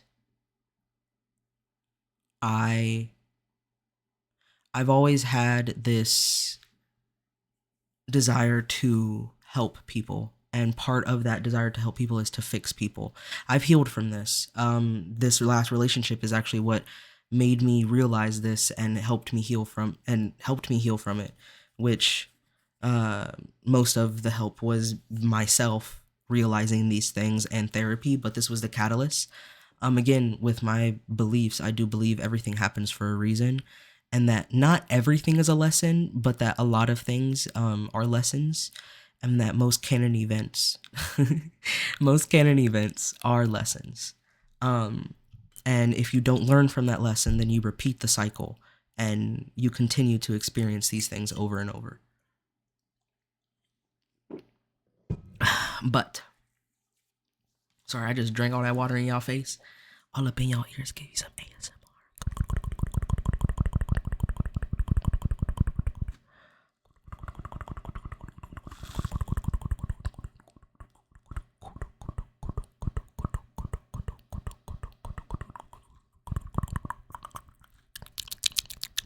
Okay, I'm done. I'm sorry. um uh yeah, he was fucking crazy. And part of my own toxic traits is that I try to fix people. I don't do that anymore. Um I do not do that. I will not do that. I refuse to do that, in fact. But because I realized that I was trying to fix people, partly because of my trauma with my mother and me not wanting to be abandoned. Healed from my abandonment issues as well. But my abandonment issues from my mommy and daddy issues, my mommy and daddy trauma, and also because I was deflecting and trying to not pay attention to my own trauma and myself.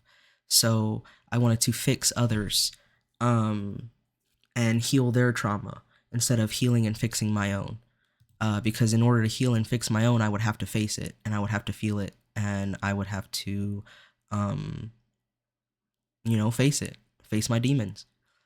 And I was afraid and didn't want to do that. So I instead, you're going to see a transition because I wanted to move the cat in the middle more. He's just a cutie. But he's so cute. But I wanted to distract from my own trauma. And so I would try to fix people. Um and I not only would try to fix people, but I also know that you can, um that everybody makes mistakes and that you do fucked up shit, and that either you let that fucked up shit drag you down and ruin your life, and you exist in that fucked up shit for the rest of your life, and or you take accountability, you try your hardest to make amends with that person. You may never make amends with that person. That may never happen. They may never forgive you. But even if they never forgive you, you can't just give up and not move forward. you take that and you become a better person. You don't ever make that same mistake again. You don't ever do that fucked up thing ever again, and you never hurt someone in that way and try to not hurt them at all. And you move forward from that and continue living. Life has to go on. Or you do something that you should not do, which is not let life go on. And I don't, I'm no longer in that place where I am, you know, wanting to do those things. I have in the past, but I've healed from that. I've moved on from that. And I've healed and moved on from my trauma, um, and from the things that I've done that has been bad. Like I said, I used to bully my siblings in the last episode. I used to bully my siblings when I was young, especially my sister. My little brother, not as much because I was older. It was like just the normal sibling bully. Like I would give him noogies. That was like the most bullying that I did to him. Um, my mother bullied him more than I did. uh, but like it was like normal sibling bullying, like noogie, give him noogies, and that was even that was rare. Like I only gave him a noogie like a couple of times. Um, and my sister though, I bullied her bad. I was really mean to her when I was younger. Um, and I am sorry for that. I apologize to her. Um, I'm sorry. Uh, Along with other things that I did when I was younger that I regret doing. Everybody has regrets, and you can either move past them or you can let them ruin you, and you can stay in the past. Um, and so I I told him that. I told him, you know, you can move on from this, you know, uh, you can change. To me, you seem like you've changed. Um, which now I know he didn't. He did not change. He still is a racist, bigot, and he's fatphobic. He just didn't verbalize those thoughts as much. Um, he told me close to our breakup that he has like he had horrible thoughts about me and shit like that. He's bipolar. So that too, I was trying to be aware of his mental issues, and supportive of his mental illness, because I too have mental illnesses. I have depression. I have anxiety. I'm uh, I catastrophize things. I have intrusive thoughts. Um, Due to my autism and ADHD and my anxiety. Um, and so like I want somebody to accept me for my mental issues, so I was accepting him, um, which I shouldn't have. Looking back, I should have listened to him. I should not have dated him, especially now with like what I know about racism and the systems that perpetuate it. Also, I was financially reliant on him. He made me financially reliant on him. He is the child of a multimillionaire, of multimillionaires. Both of his parents are multimillionaires. And uh, he made me financially reliant on him. Um, like completely. Um, So there was also that. That was why I stayed in the relationship for a long time. I want to say we were together for 2 years. For about a year of the relationship, I only stayed because I was financially reliant on him and I didn't want to give up on him. For about half of that. For the first year, I was in love with him and I wanted to be with him. And then the second year, uh, I, for the first like, I want to say like half of the second year, give or take, I was with him because I didn't want to give up on him, and I was financially reliant on him. And then like the last tail end of our relationship, I was like I'm just financially reliant on him. I can't, like, there's nothing I can do. I'll be homeless if I break up with him. Like um Which, looking back, probably not, because he probably still would have given me money. Because not one of the reasons why I was like, oh, you are like, you've seen the change, is because like he was sending that person money regularly, and he like seemed remorseful. Um, I do think that a part of him was remorseful, because he is the product of his narcissistic parents. Both of his parents are, like I said, multimillionaires, and he's a single child. So he was raised to be a narcissist by narcissists. But I don't think he wanted to be a narcissist. I don't think he wanted to be who he was. Um, I know he doesn't want to be who he is, because he told me. Even after we broke up, he told me. He's a very sad person. Um, which, again, I like, at the time, I wanted to fix people. Like, I want, part of me thinking I can make the world, knowing I can make the world a better place, is that I thought like I could educate people, which I know I still can. I was just putting it in the wrong places, and doing it the wrong way, which I essentially became his mental health caregiver. Every anxiety attack, every BP episode he had, every thought, everything that had to deal with his mental issues, I had to take care of. I had to literally be his conscience, which is another role that black people often are put in by white people, is being their therapist, being their counselor, being their consciousness for them, which you also can see in revolutionary settings with white people, majority white people. They'll try to make black people be the consciousness. They'll try to make black people be the ones who tell them what to do, who handle everything, which is why there are some black people who are like, we're sitting this one out. This isn't our problem, which I don't agree with. I understand you not wanting to take on the mental fatigue of uh, fixing world issues. However, I think you doing that just keeps us in these issues ourselves, because it's everybody's issue. The everything that's going on with ICE is everybody's issue. Majority people being deported are Hispanic people and black people, Haitian people, Sudanese people.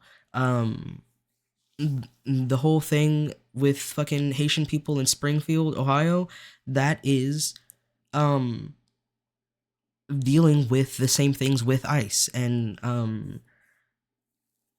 DHS and shit. So it is our problem.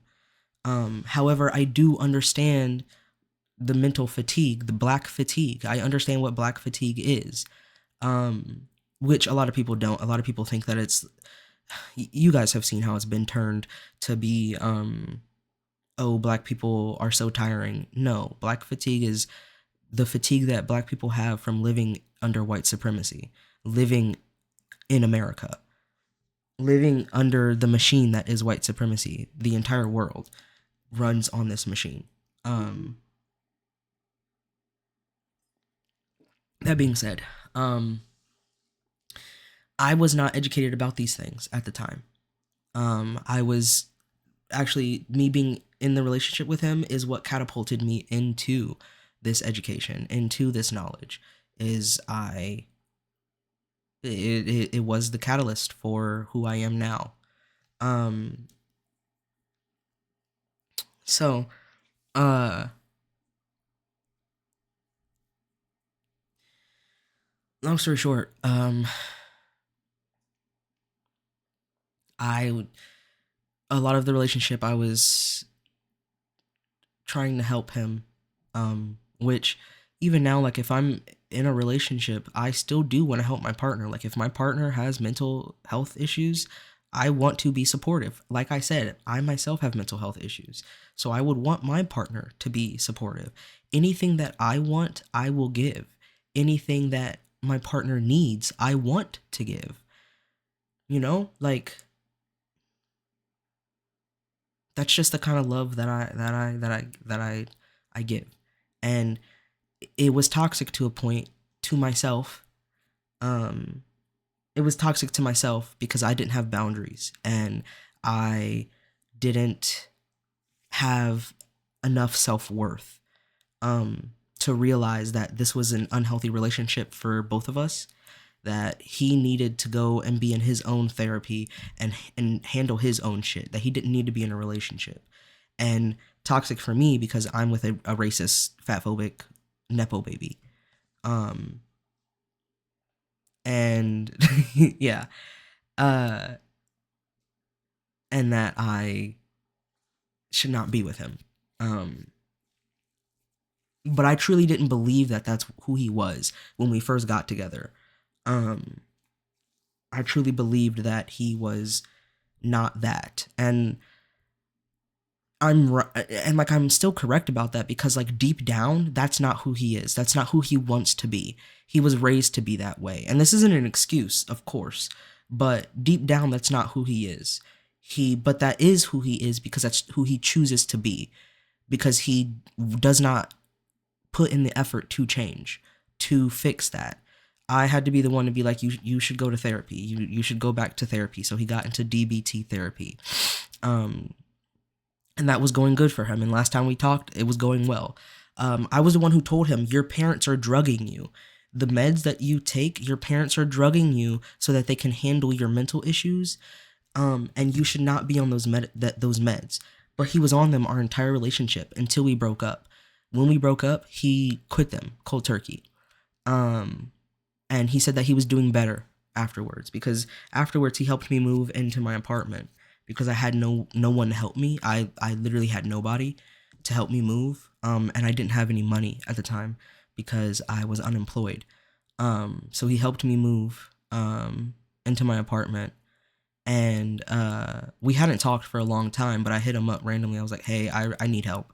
And he helped me, which again is why I know that deep down he's not who he is, but he is who he is because he chooses to be.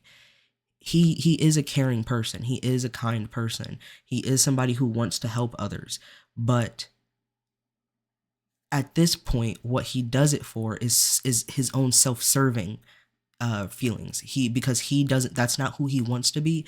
So like he does these things self-serving, and doesn't actually believe in these things, doesn't actually put the foot forward to believe in and do these things, to educate himself and do these things. But anyways, he wanted more friends. And I was like, yeah, dope. Like I fully support that. And he was like, do you want to hang out with us? And I was like, yeah, I mean, I do want more friends. I do want to build connections around here. So yeah. And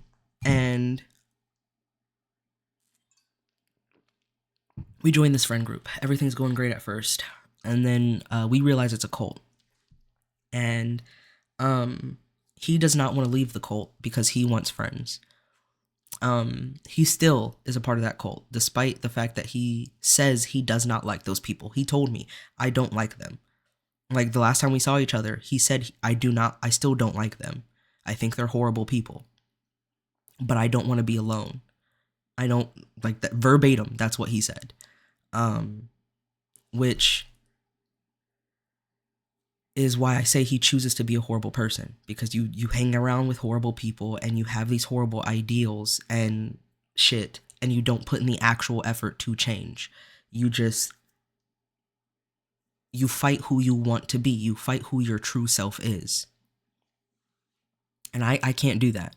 I physically cannot, because even the last time we saw each other, he said, I wish we could be friends again, but I know that's not going to happen. And I was like, yeah, because I can't be friends with someone like you. Which, yeah, is a little bit of an asshole thing to say, but it's the truth. Like, you choose to hang out with these horrible people who are racist, because they were racist to me. Very, very fucking racist. And rude. And, you choose to be friends with them. And also, you didn't stick up for me when they were racist. I would tell you afterwards, that was a racist thing that they did, and he would be like, I thought so.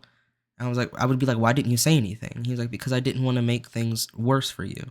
And I'm like, no, like, you should say something. But again, I didn't have self-worth.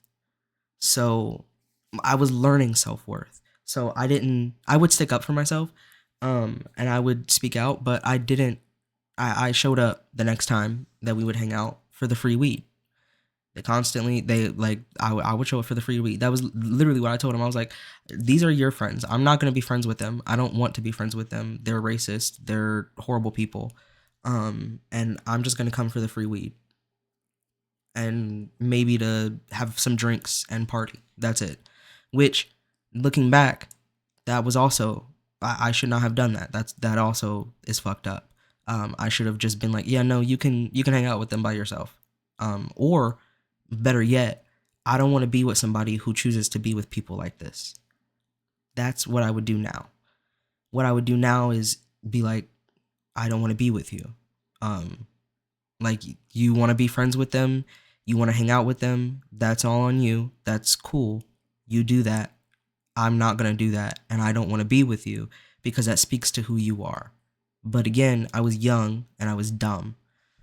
Um that part is dumb. Um but I hung out with them for the free weed. Um and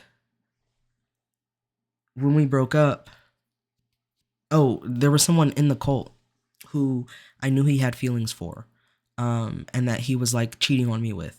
He admitted to it afterwards. Um, he admitted to cheating on me with him, which is how we officially broke up. Um, cause like we were already on a break, which I don't do breaks anymore. I don't do that shit. If I'm gonna break up with you, if we're gonna go on a break, we're broken. Like, we're broken up. We're not getting back together. Um, we're broken up. You need to work on yourself. I need to work on myself. And whatever that breakup, however we are at that breakup is however we are at that breakup. If we are cordial enough to be cordial, then we're cordial enough to be cordial. But I also don't believe in being friends with exes, because that just is just not for me. Unless like it's like genuine, like those couples who are married and like they broke up, but like they're able to stay like distant friends because of their kids. So like they're not really close, but like they're able to be cordial and have like a good relationship. Something like that I can do. But like if you're my boyfriend and we break up, um even if we broke up on good terms, we're going to have to go our separate ways. You can have your life, I'll have mine. I hope you have the best of your life, and I'll have the best of mine. Peace out. Um but we were on a break and we broke up because I found out he was cheating on me with the person in the cult. Um which for months uh I knew, like my intuition was telling me I knew. Um and like I asked, like, do you want to be with them? And they were like, no, I don't even like them. I think they're a bad person. And I was like, right, because that is what you told me. Like that is like the discussion we had like not too long ago, is that like they're all bad people and that like this person included is a bad person. Um well, I didn't at the time think the person was a bad person because I didn't have too many thoughts on them. Um but they he himself told me, like, I think they're a horrible person.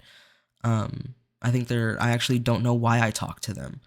And I was like, okay, um, cool, okay. But yet, like, you keep talking to them. Like, afterwards, like, we had the conversation one time, that time. And then, it came up again because they were talking to them again. And, um, I was like, I thought you didn't want to hang out with these people anymore. I thought you thought they were bad people. Like, why are you talking to them again? Um, like, oh, they went to go hang out with them. Yeah, they went to go hang out with them. And I was like, I thought you didn't want to be friends with them anymore. I thought like you thought they were a horrible person. Why are you going to go hang out with them? And they were like, I don't know, cause like I don't want to be alone. I want friends. And I was like, okay, but there's other people out there. Like you can be friends with other people. But they, whatever.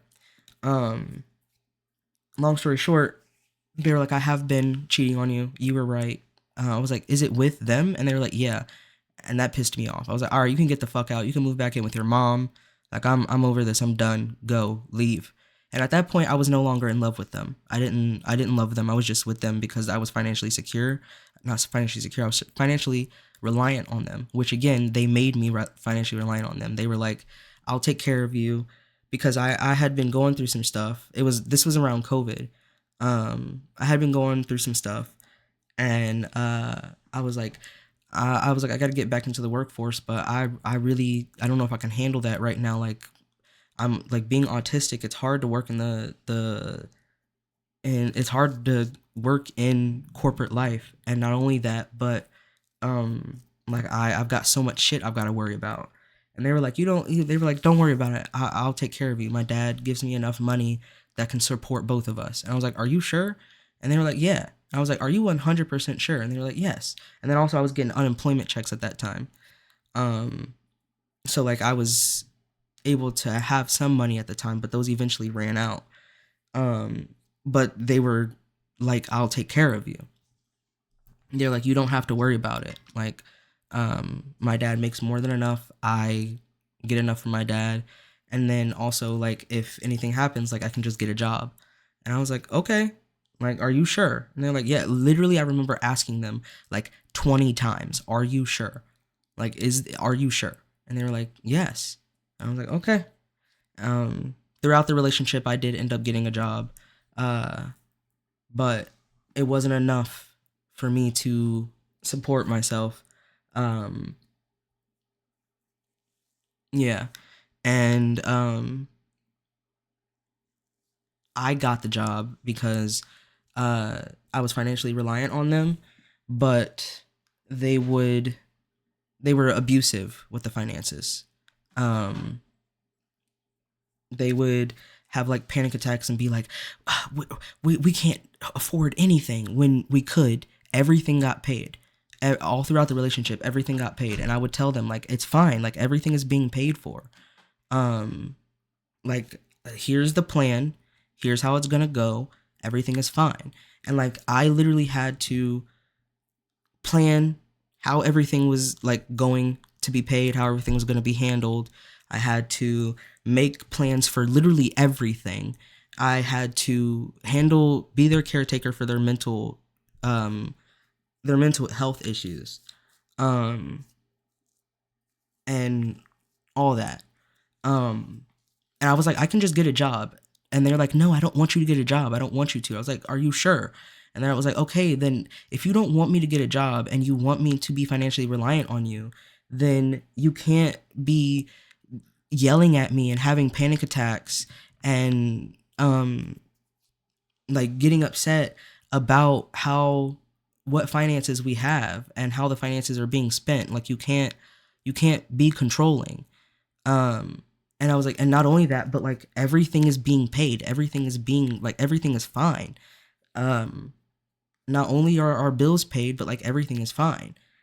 And they were like, and then like they would, every time they would be like, you're right, everything is okay.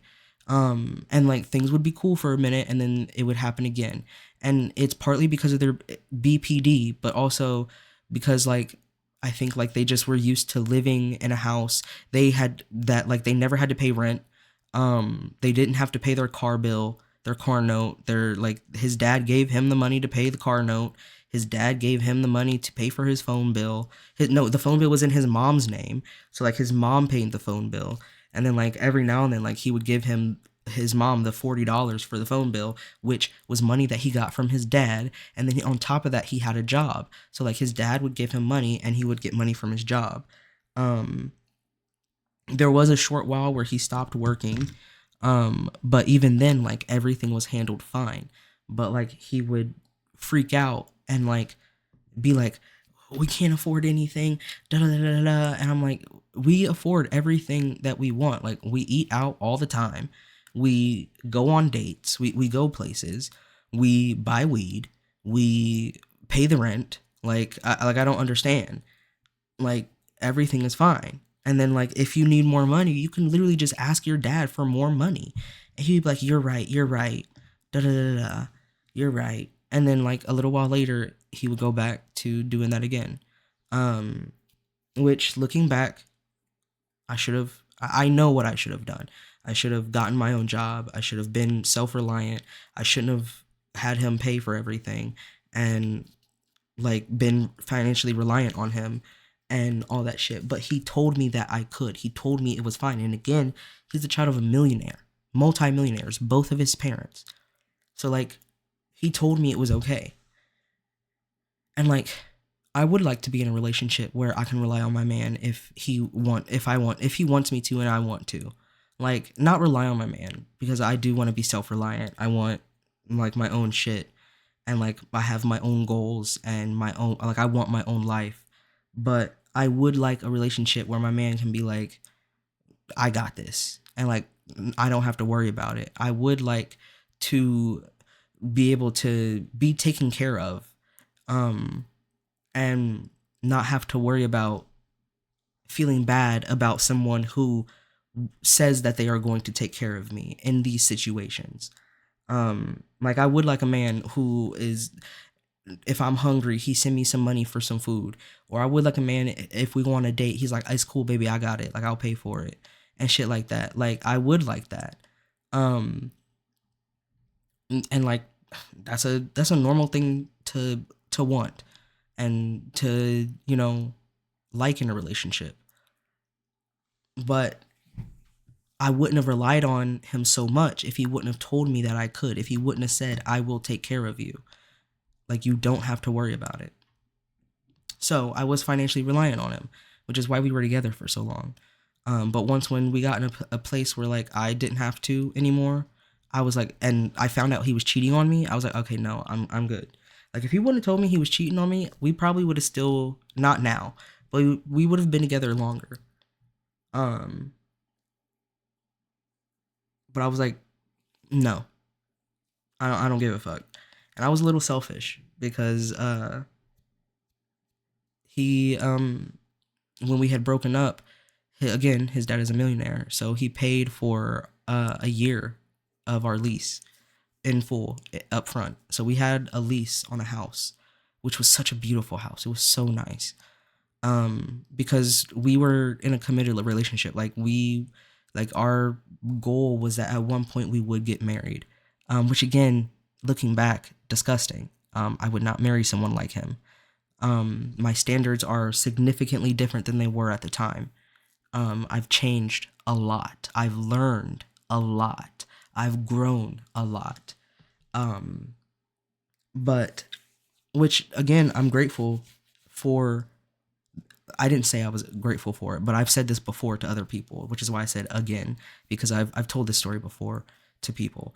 Um, but, like, I'm grateful that his father did that. I'm grateful for the house that I had to live in rent free for a year.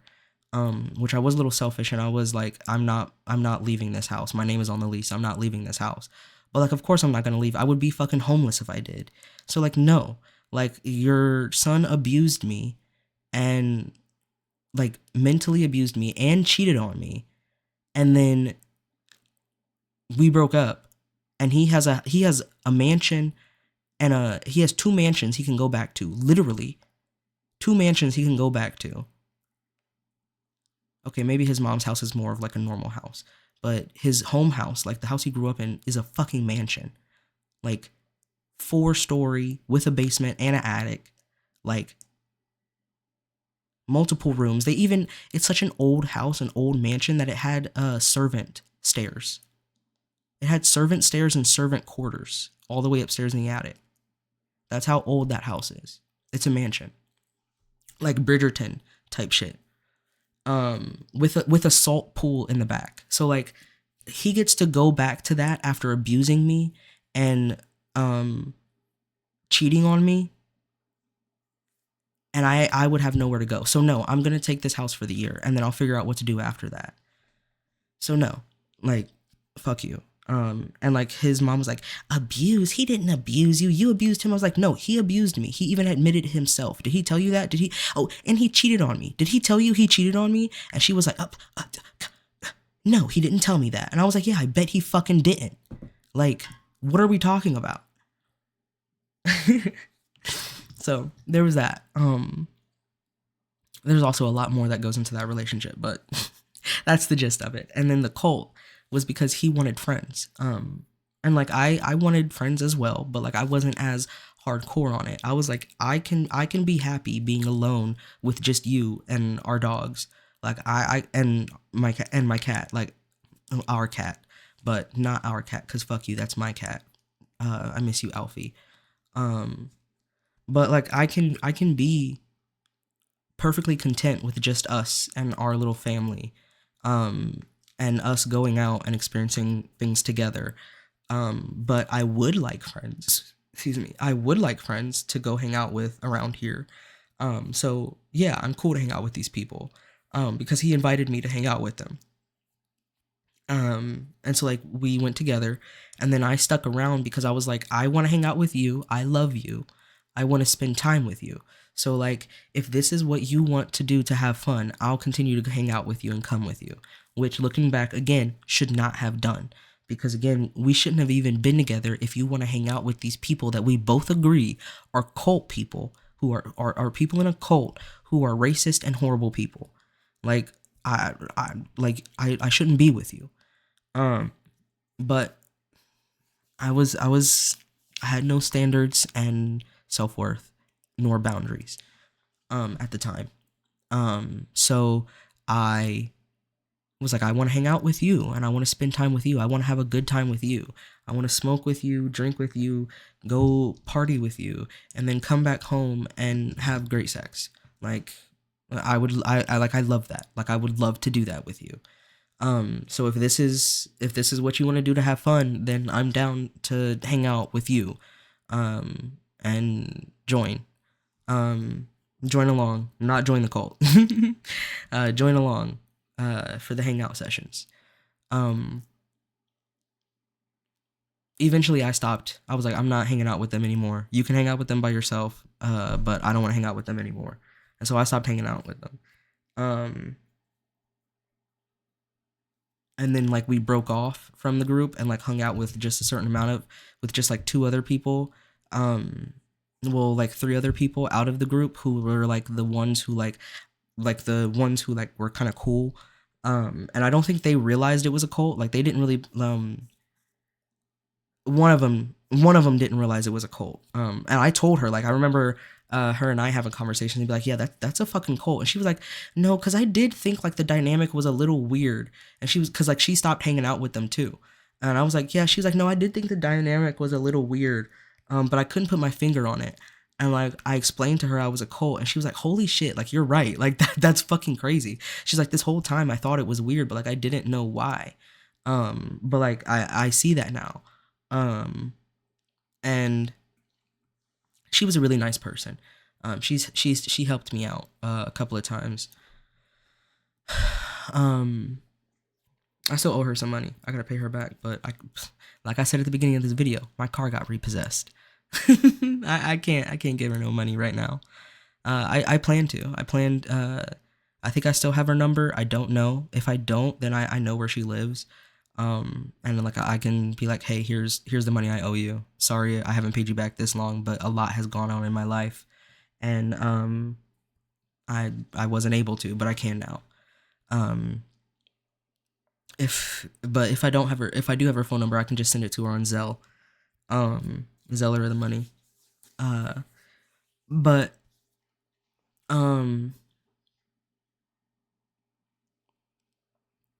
so we had like a D&D session with some of the people, and one of the people was the person that they cheated on me with. And yeah, that was, it made sense why they stormed out of the place a couple of times, because like I had no idea that like my ex was cheating on me, because I 100% trusted them. After I asked like, do you want to be with them, do you want them? And they were like, no, I want to be with you. Like, I'm not into them. I'm into you. I want to be with you. I trusted them. And I was like, okay. And I had no idea. So like I was cool with us being in a D&D group together because I thought that we were just friends. Um I really didn't consider them a friend, but like I was like we were cool. And like I'm a nice person. So like I was nice to them and like they got really upset and I was like, "Hey, are you okay? Like what's wrong? Like is everything okay?" And they were like, "I'm fine." And I was like, "Are you sure?" And like I think me being nice to them pissed them off even more because like they were jealous of me and my ex. And like they stormed out on one of our D&D sessions. Um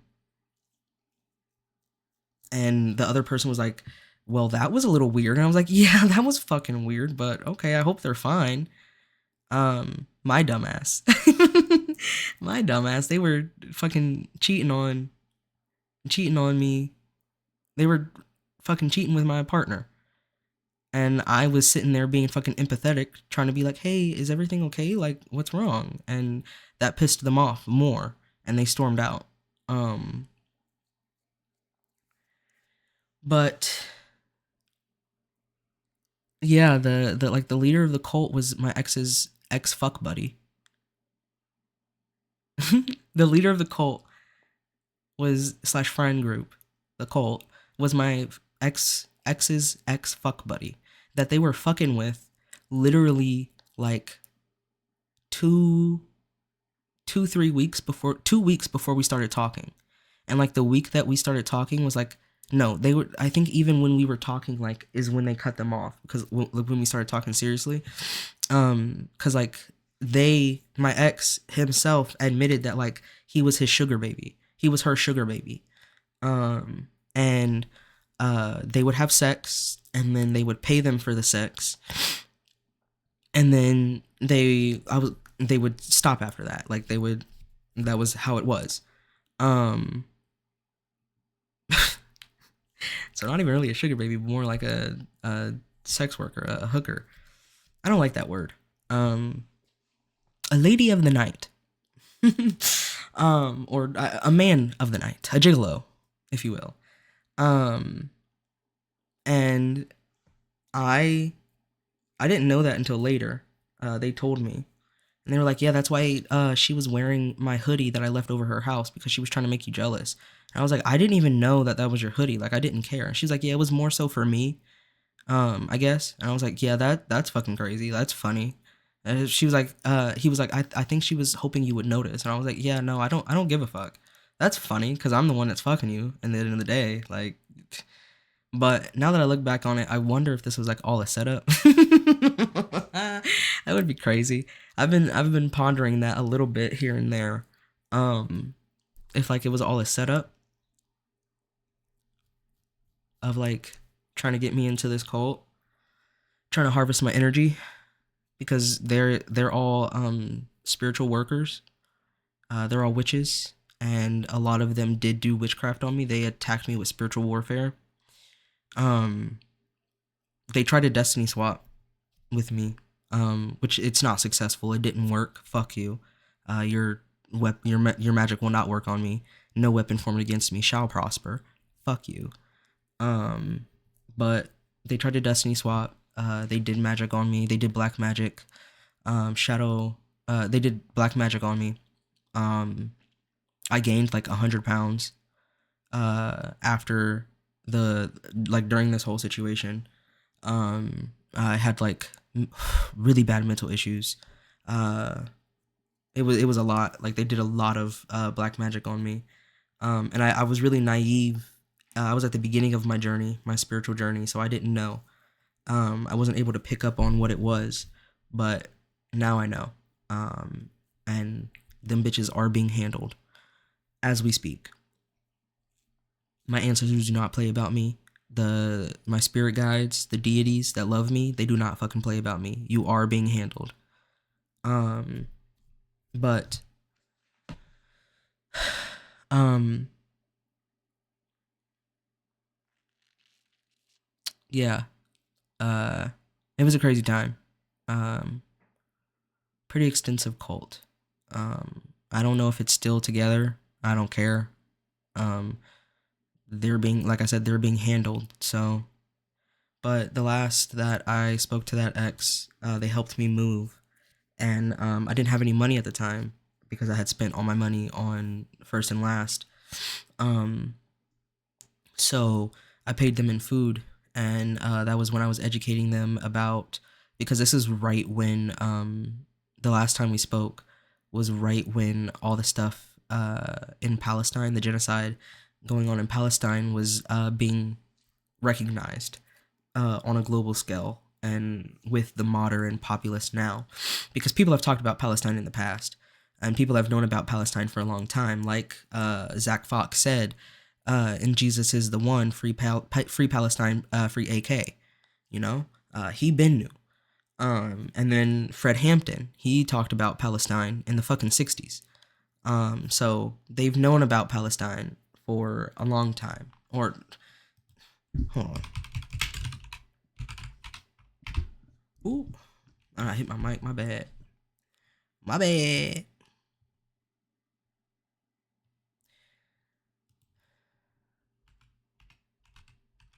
I'm looking up shit so that I don't give misinformation.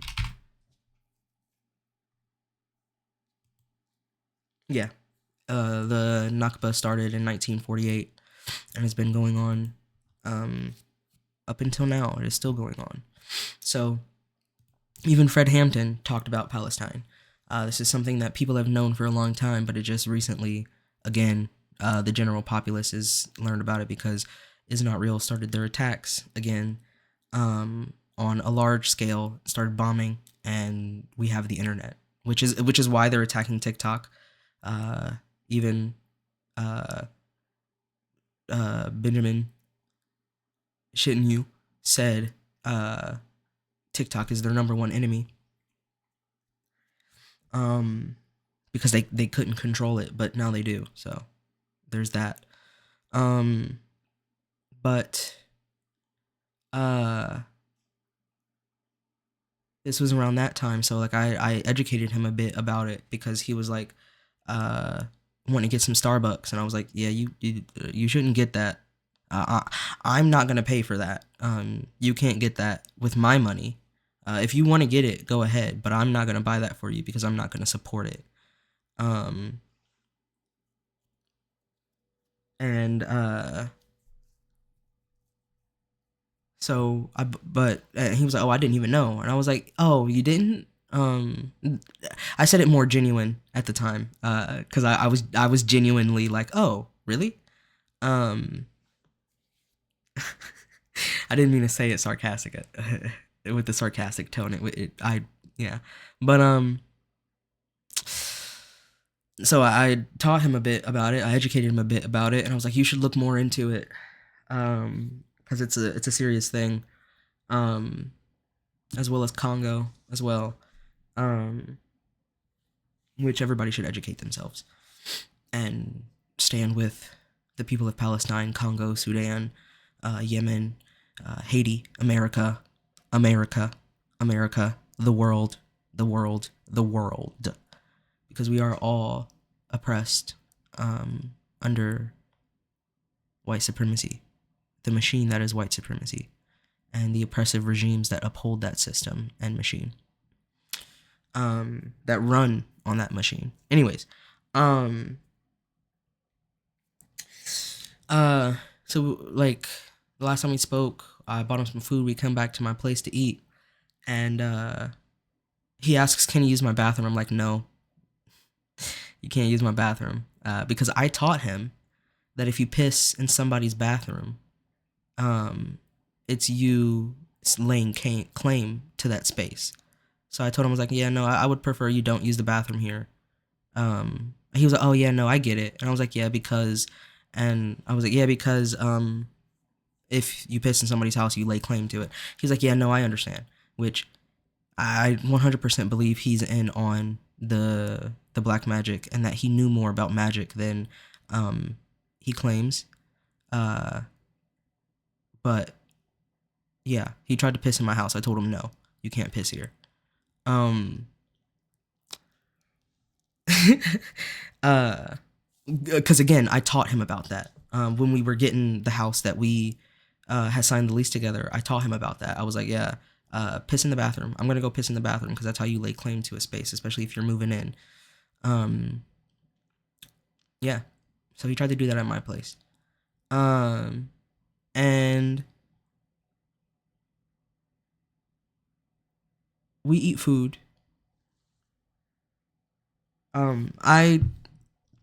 I fed him because I wanted to pay him for the kindness, the helping me move. Um, I don't, even though he was trying to play me by pissing in my house. I didn't want to have any debts that were owed to him. Um, so I paid him in food. Which I didn't cook, which I could have did some magic on him if I wanted to, but which is why I know that he doesn't know too much about magic, because his partner, which the one he was cheating on me with, he was with at that time. He told me, he was like, yeah, we're dating now. His partner is a witch. They know about magic, so I'm sure like they were like, da da da da da. But because he would have known like not to eat food from somebody who you don't trust. Either he looks down on me magically, which he should not. I'm stronger than all of them, every last one of them. But either that or he just didn't know. Because if you like you shouldn't eat food from somebody who you don't trust or who can do magic on you. But or maybe he knew he could trust me and that like I wouldn't do magic on him because I didn't. I didn't do anything to the food. It was all in kindness of me feeding him and helping, paying him back for the help that he gave. Because again, I didn't want to be indebted to him. But while we're eating, we're talking, and that's when he tells me not only is he dating the person that he cheated on me with, but he's still in the cult.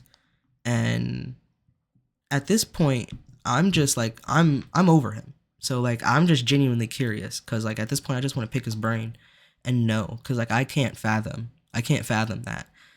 Maybe I can fathom dating somebody who you cheated on your partner with, but I can't fathom dating somebody who you say you don't like, which I feel like he was lying. He probably was lying.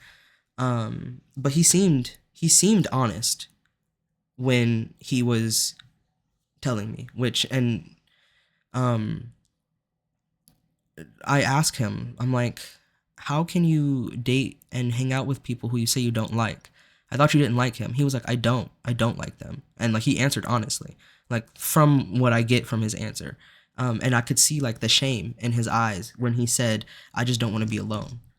And I was like, oh, that's sad. I'm sorry to hear that.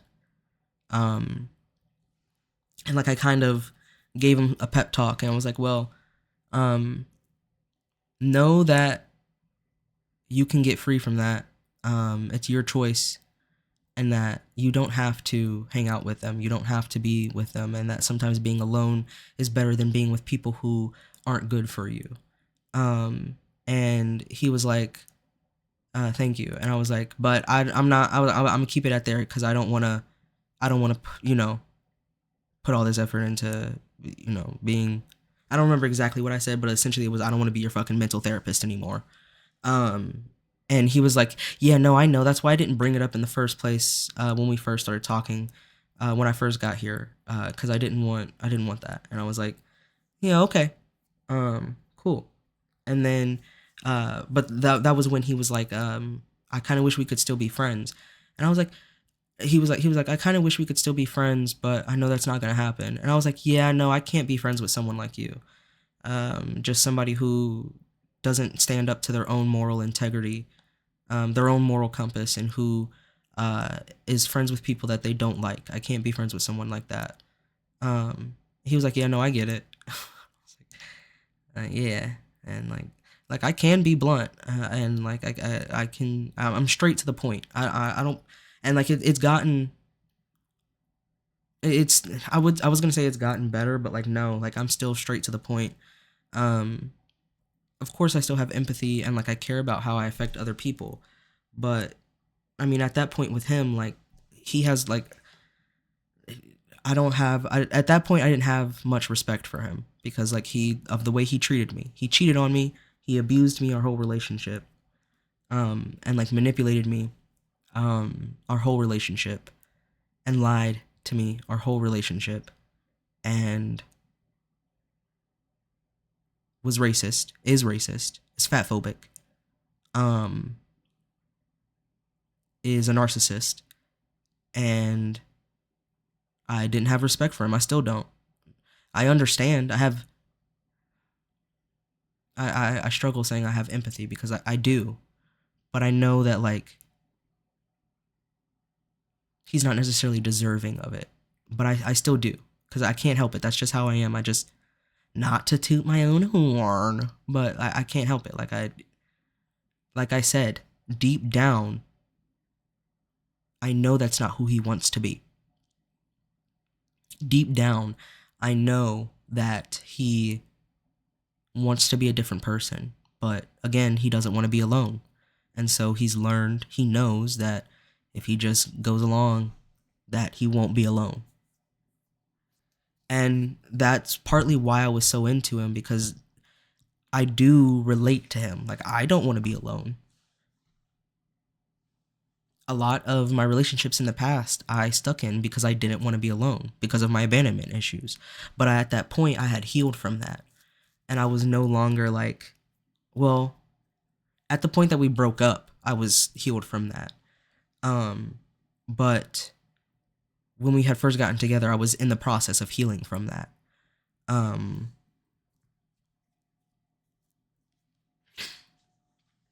Because by the time he had, like I said, it was a year lease. So by the time he had helped me move, it had been a year that we had broken up. Because we had broken up as soon as we moved in. Like we weren't in that house for more than a month, and we broke up. And it was my birthday. It was my birthday that he didn't. How I found out he was cheating on me is because he was avoiding me, and I was upset. I forget why I was upset. He had did something. He had really hurt me. Um, but I was upset. And it was my birthday, and I was like, and it was nighttime, and I was like, you haven't told me happy birthday all day. And he was like, I was like, it's my birthday. He was like, oh shit. Like he didn't say oh shit, but like he looked at me like oh shit.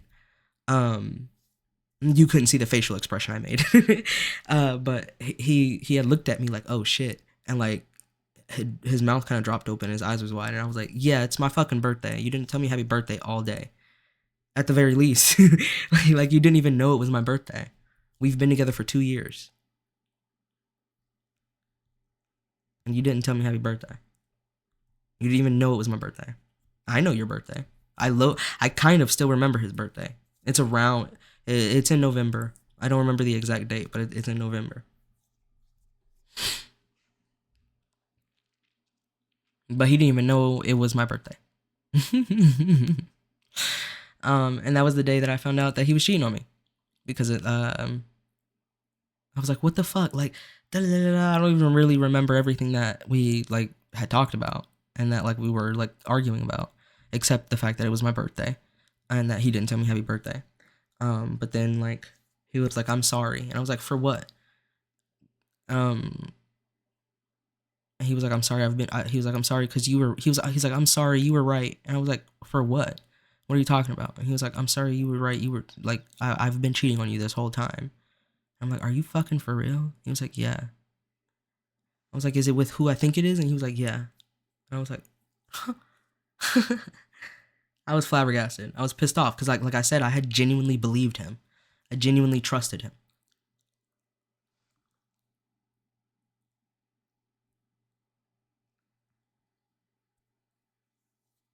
So like for a while after that relationship, I was pretty after that year, I went through like a lot of like shadow death, rebirth, shadow death, rebirth, shadow death, rebirth. Changed a lot.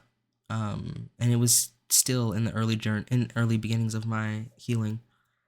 Um, and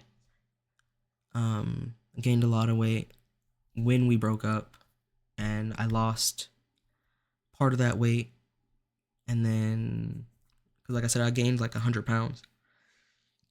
I lost about 50 pounds. And then I lost 60 pounds. And then I gained a little bit back after I saw him, because again, like I said, I think he is a part of the magic that they have attacked me with, which I shield myself against that. It does not affect me. I am no weapon against me shall prosper. I do not allow their black magic to affect me. I ward against their black magic, and I attack back with my own magic through my ancestors. That's all I'll say on that. However, um,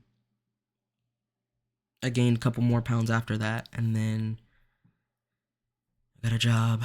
Life went on, and I'm here now, which I have a lot going on. Which, I was the whole reason I started off with my car got repossessed today is because I have been out of work for the past like 6 months. Um, I got a new job after I moved here, and I like that job. I do a lot of good with that job. But I experienced my manager, who is also a liar. I'm not. I don't just say she's a liar. Everybody knows she's a liar. Everybody at that job knows she's a liar, because when she first got there, she lied and manipulated my entire section, which my job is broken up into different sections. So our section, she's the manager over, and she lied and tried to say that another manager was the one who was making the changes, because they both started around the same time. And she was trying to say that the other manager was the one who was making the changes to our side, and having issues with us as employees, when really it was her. And she was blaming and putting it on the other manager. And so we thought the other manager was not only getting into our side, which she's not over. Like she's not in charge of our side, so she doesn't get to dictate how we organize our stuff, how we set up our calendar, how we handle our clients and shit. So like we were irritated by that, because it's like, why are you trying to dictate what happens over here? You're not our manager. And two, a lot of the changes were stupid. They were dumb. They didn't make any difference from what we were already doing. And so like we were irritated by that, and especially one of my other coworkers, she was super fucking irritated by it. She didn't like her. Neither one of them liked her. But the one of them, she was super fucking irritated by it, and so she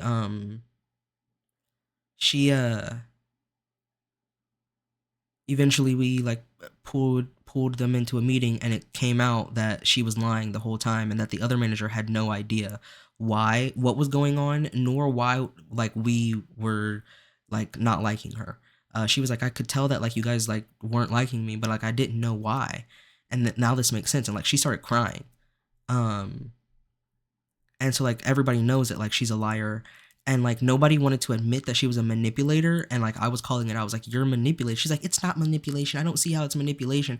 I was like, you are literally manipulating right now, like the definition textbook manipulating, because you want it, you don't want us to, you were trying to deflect any negative reaction that you thought we may have had onto her. But the problem is that the reaction wouldn't have been so negative if we knew that it was coming from you, because you are our manager. Part of the problem is that she wasn't our manager.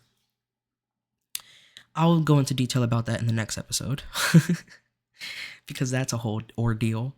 But long story short, had those troubles at work because I was the only one who like held, like I was like, after that meeting I was like, I'm never going to trust you, but I will work with you, and I hope that you can build up that trust. Like I don't trust you right now, but I'm open to trusting you. Just like you have to prove that I can trust you. But like I'm willing to work with you cordially and professionally. And I was. And then she started manipulating the situation around me and making it seem like I was being aggressive and rude when I wasn't. Um, I was not being aggressive nor rude. Um, but she wanted people to think that. And so like it got to the point where like she wrote me up, and it was like nothing I could do about it. Um, and like I don't like her, so like when she would talk to me, I would give her short answers. That's just how I am. Like if I don't like you, I'm not gonna like. I told her like, I don't want to be friends with you. Like I don't come here to make friends in the first place, but like I don't want to be friends with you. So like I don't want to have casual conversations with you because like you've broken my trust, and like I just don't like that. So like I don't want to have casual conversations with you. I don't want to, you know, it's work and that's it. Which is well within my rights. And so like she started lying and saying that I was being rude and disrespectful, which I wasn't. She would come to me with something and I would be like, "Okay, yeah, okay, I understand." Or if I needed something for one of the guys, I would communicate with her. One of the clients, I would communicate with her, "Hey, da da da da da da da da da," and then that's it. But like it wasn't like I was like having friendly conversations with her and like asking her how her day is and shit. If she would come over and make a joke, I would not laugh because I don't think she's funny. I don't think she's funny, which is crazy because we were like when like we were bonding at first because we do have things in common, but I don't think she's funny. Um, and that's that. So like I wouldn't laugh at the jokes that she would make because they weren't funny jokes. If they were funny jokes, I might have like chuckled. I might have smiled, laughed, but like they weren't funny jokes. If she came over and like she tried to like and she was like, "How is everyone's day?" I either would not respond or I would be like, "Fine. It's good. I'm having a good day." And that's it. And there's nothing wrong with that because we're here to do work. I don't have to be your friend. I don't have to be friendly with you. I can be professional with you without being friendly with you. Um, and she didn't like that. And so like she would be like, "Oh, he's being disrespectful, he's being rude, he's being aggressive." She would say I was being aggressive. And some other people, especially once there was one girl, she doesn't like me. And like even like other people were like, "Yeah, I don't know why she doesn't like you." And like other people have like told her like to chill. Like she would say something and people would be like, "Yo, chill. Like you don't have to talk to him like that. Like you don't have to like he didn't do anything wrong." Um it was a very hostile work environment. Also, I did get bullied. I reported it to HR and HR found that I was being bullied. Um so not only did HR find that I was being bullied, after that, that's I'll go into this story next episode. But HR did find that I was being bullied, and then stuff snowballed from that. Um, but by the time that I left work, been out of work, things were going good. Things were fine. I was working with a manager because we got separated because it could not work. Which on my part, at the end, I was like, there was nothing wrong. Like I was like, I don't understand why she's saying there's like things that like are wrong because I'm not being mean, I'm not being rude. I have like I'm like I'm not even thinking about her anymore. Like because for a while it was severely fucking with me. Like I was because it was a hostile work environment and I was constantly like under pressure and scared and walking on eggshells and like anxious. And then like it got to a point where I was just like, it's whatever. Like I can't control her. So I'm just gonna keep doing my job and I'm not gonna worry about her. And she kept saying like that there was problems when there wasn't. Like even like when it came down to how I was communicating with her, I put effort into communicating with her friendlier and having a friendlier tone because I'm very conscious about how I come off and how my tone is. Like I am able to, obviously I'm able to like talk nicer even if I don't like you. I wouldn't like talk to her like I would talk to like a friend, but I was like I made sure like that I put steps into coming off nicer. Um and so like I was like I don't understand. Even the site manager, she's like, "Yeah, I don't know, but all I can do is go off of how she feels." And so we think it's best if we just move you to another section. And I was like, "Okay, fine, whatever. Like fuck it, whatever.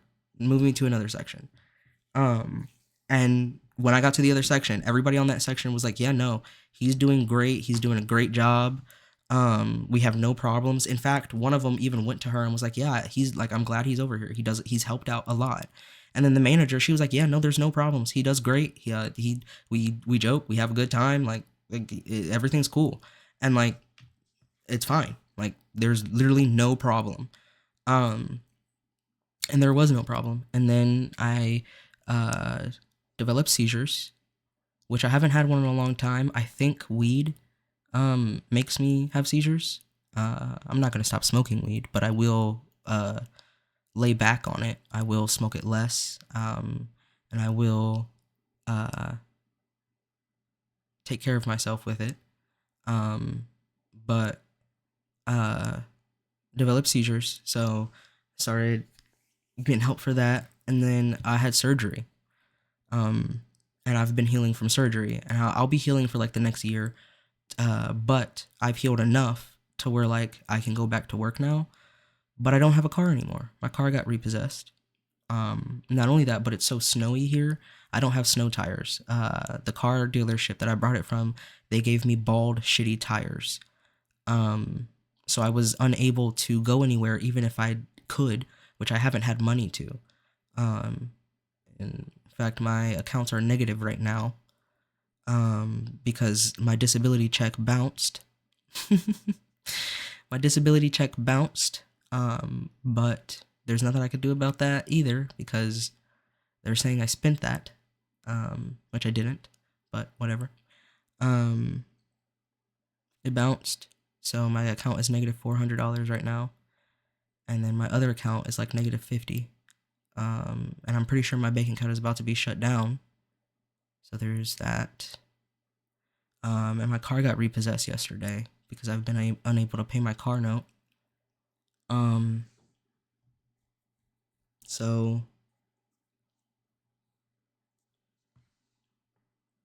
I'm at this point where like I don't know what I'm gonna do. I have plans. I had plans that were different than what I have now because I was planning on having a car, but I don't have it anymore. So my plans have had to change. Honestly, I figure I'm sure there's somebody who would let me crash on their couch, but I'm sad because I've built a home here. I've built a home that I love. Rent is too fucking high, but with my job, I could, if I worked enough, I could afford it. Which again, I like my job when when I don't have to worry about my manager who creates a hostile work environment. Because even after the bullying, like, moved to a different section, so which they didn't follow through with the promises that they said they were going to do. They were supposed to do a training on bullying, and then also bring in people to do a seminar on autism, and they haven't followed through with that at all. It's been a year. So there's that.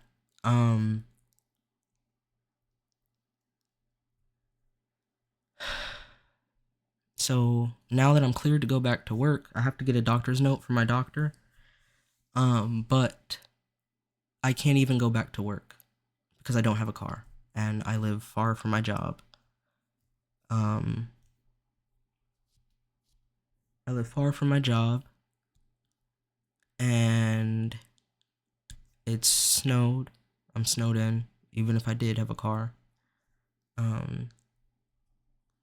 Once when the snow melts, I was gonna go back. I was gonna be like, hey, yeah, I'm good to come back. But now I don't know. I haven't been able to pay rent because I don't have money.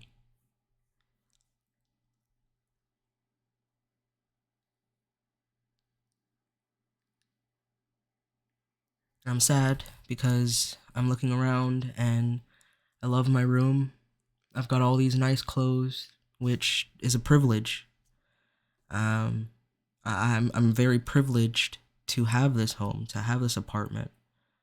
My clothes, my computer, the thing that I'm talking to you guys on right now, the electricity, the internet, my bookshelf that I'm looking at that has great books and games on it that I've had all throughout my life. Literally, my entire life is in this apartment. My entire life. I have clothes that I've had since I was 15 in that closet. My Nightmare Before Christmas onesie, I've had that since I was 15. My Zelda hoodie, I've had that since I was like 16. Zelda sweater.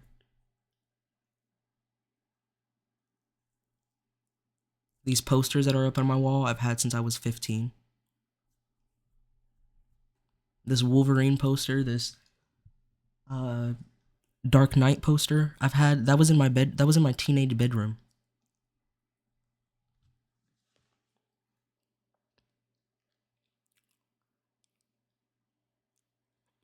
I recently had bought a mattress topper for my bed because, again, before I developed these seizures and I had surgery, I was making enough money. I was making enough money to get these things.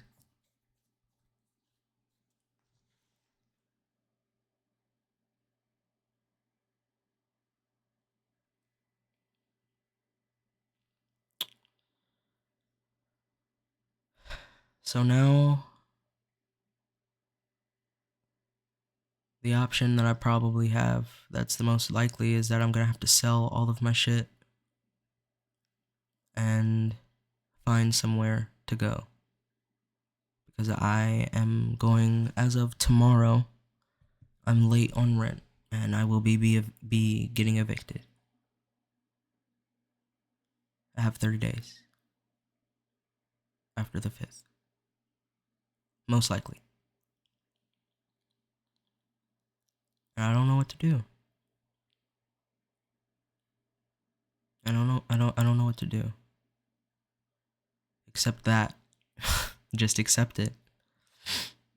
Which sometimes you just have to accept the change and just go with it. Welcome in the new.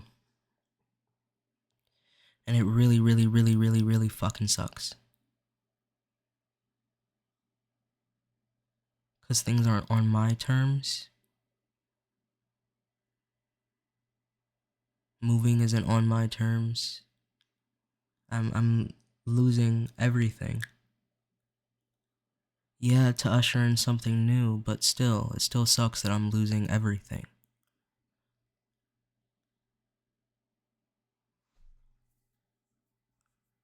Out of everything I'm gonna sell, I guess I'll just keep my PC. Because I'm not getting rid of that. That's important to me.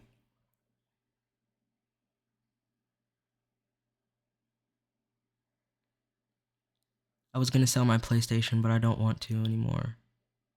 It's also important to me. It's got games on there that I care about. I guess it's sentimental. It was the first thing that like I bought.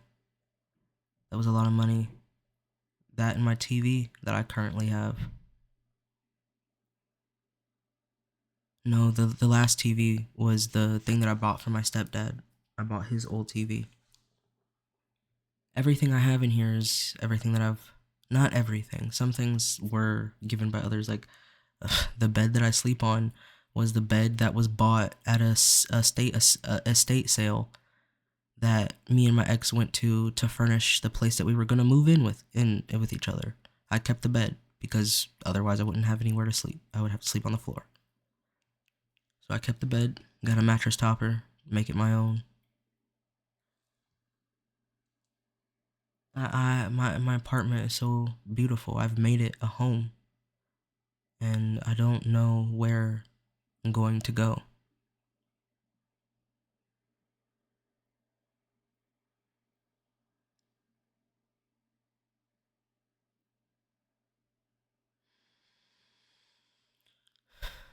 But wherever it is,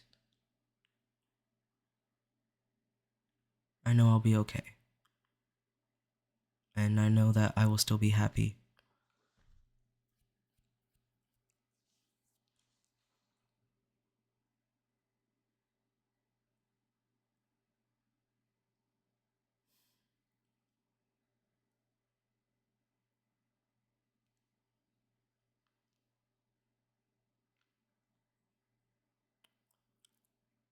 After my ex and I broke up, I haven't been in another relationship because I've just been focusing on myself.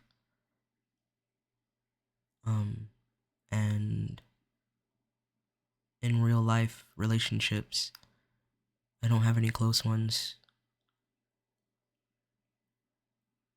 I've tried, but there hasn't been anyone that like I've been able to get close to.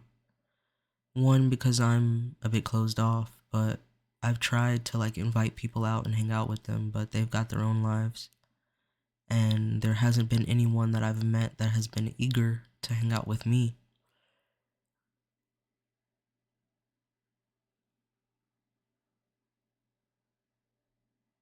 There have been people online that I've met who have been eager to hang out with me, but I mean, that's not entirely true. There's one other person that has shown a bit of interest, but we're not close. We haven't talked in weeks. He was a coworker at the skating rink that I worked at, which I liked that job. I wish I could go back to that, but that's not what life is right now in this moment.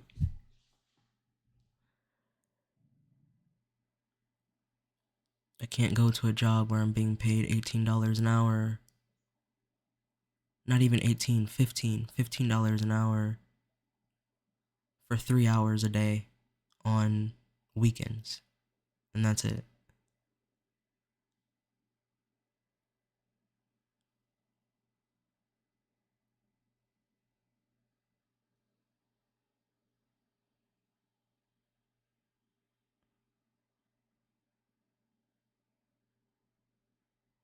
I can't do that right now with what's going on in my life.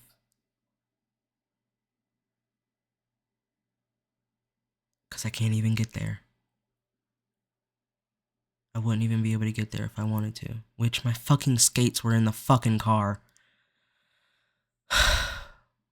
My skates and blades were in the car. Damn. I don't know how I'm gonna get that. I don't know how I'm gonna. That's also really, really sad. That's making me really sad. Because I don't know how I'm gonna get that stuff. And I really, really, really, really, really, really want that.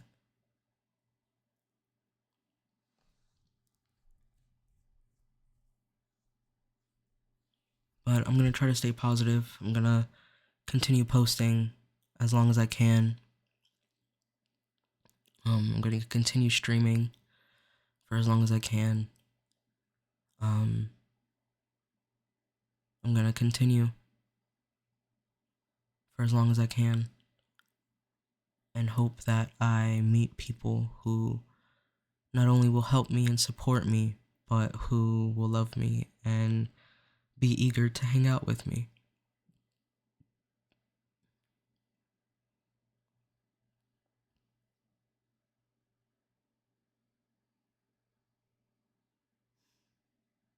I'm gonna end it there.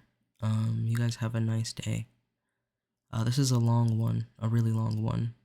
So I will be both uploading it as. No, I'm just gonna upload it as one part.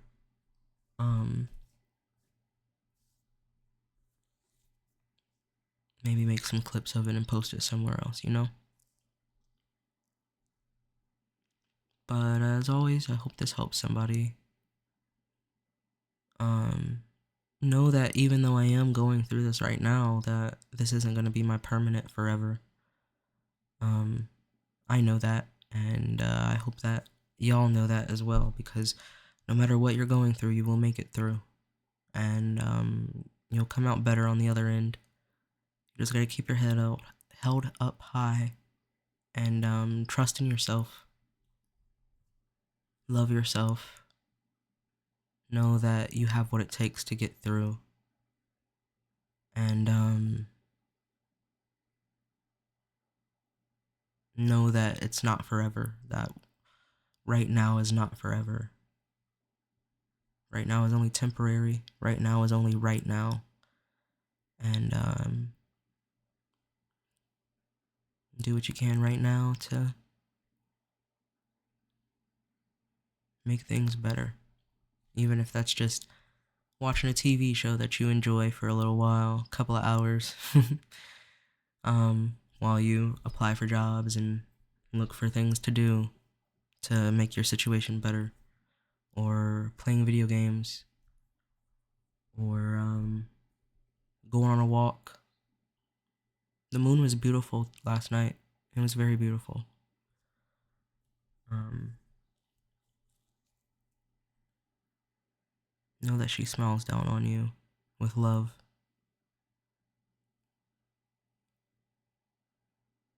Two beautiful things staring at each other, you know? I'm gonna end it there, though. Take care, and everything's gonna be alright. I'm gonna assign a song to podcasts. Each episode is gonna get a song. This day, not week, I guess, because I'm uploading more than once a day, more than once a week. I don't really have a schedule yet, but I will. I said I was gonna end it earlier, but I just wanted to put the name of the every episode is gonna have a song assigned to it, and this episode's song is Metamorphosis by Infinity Song.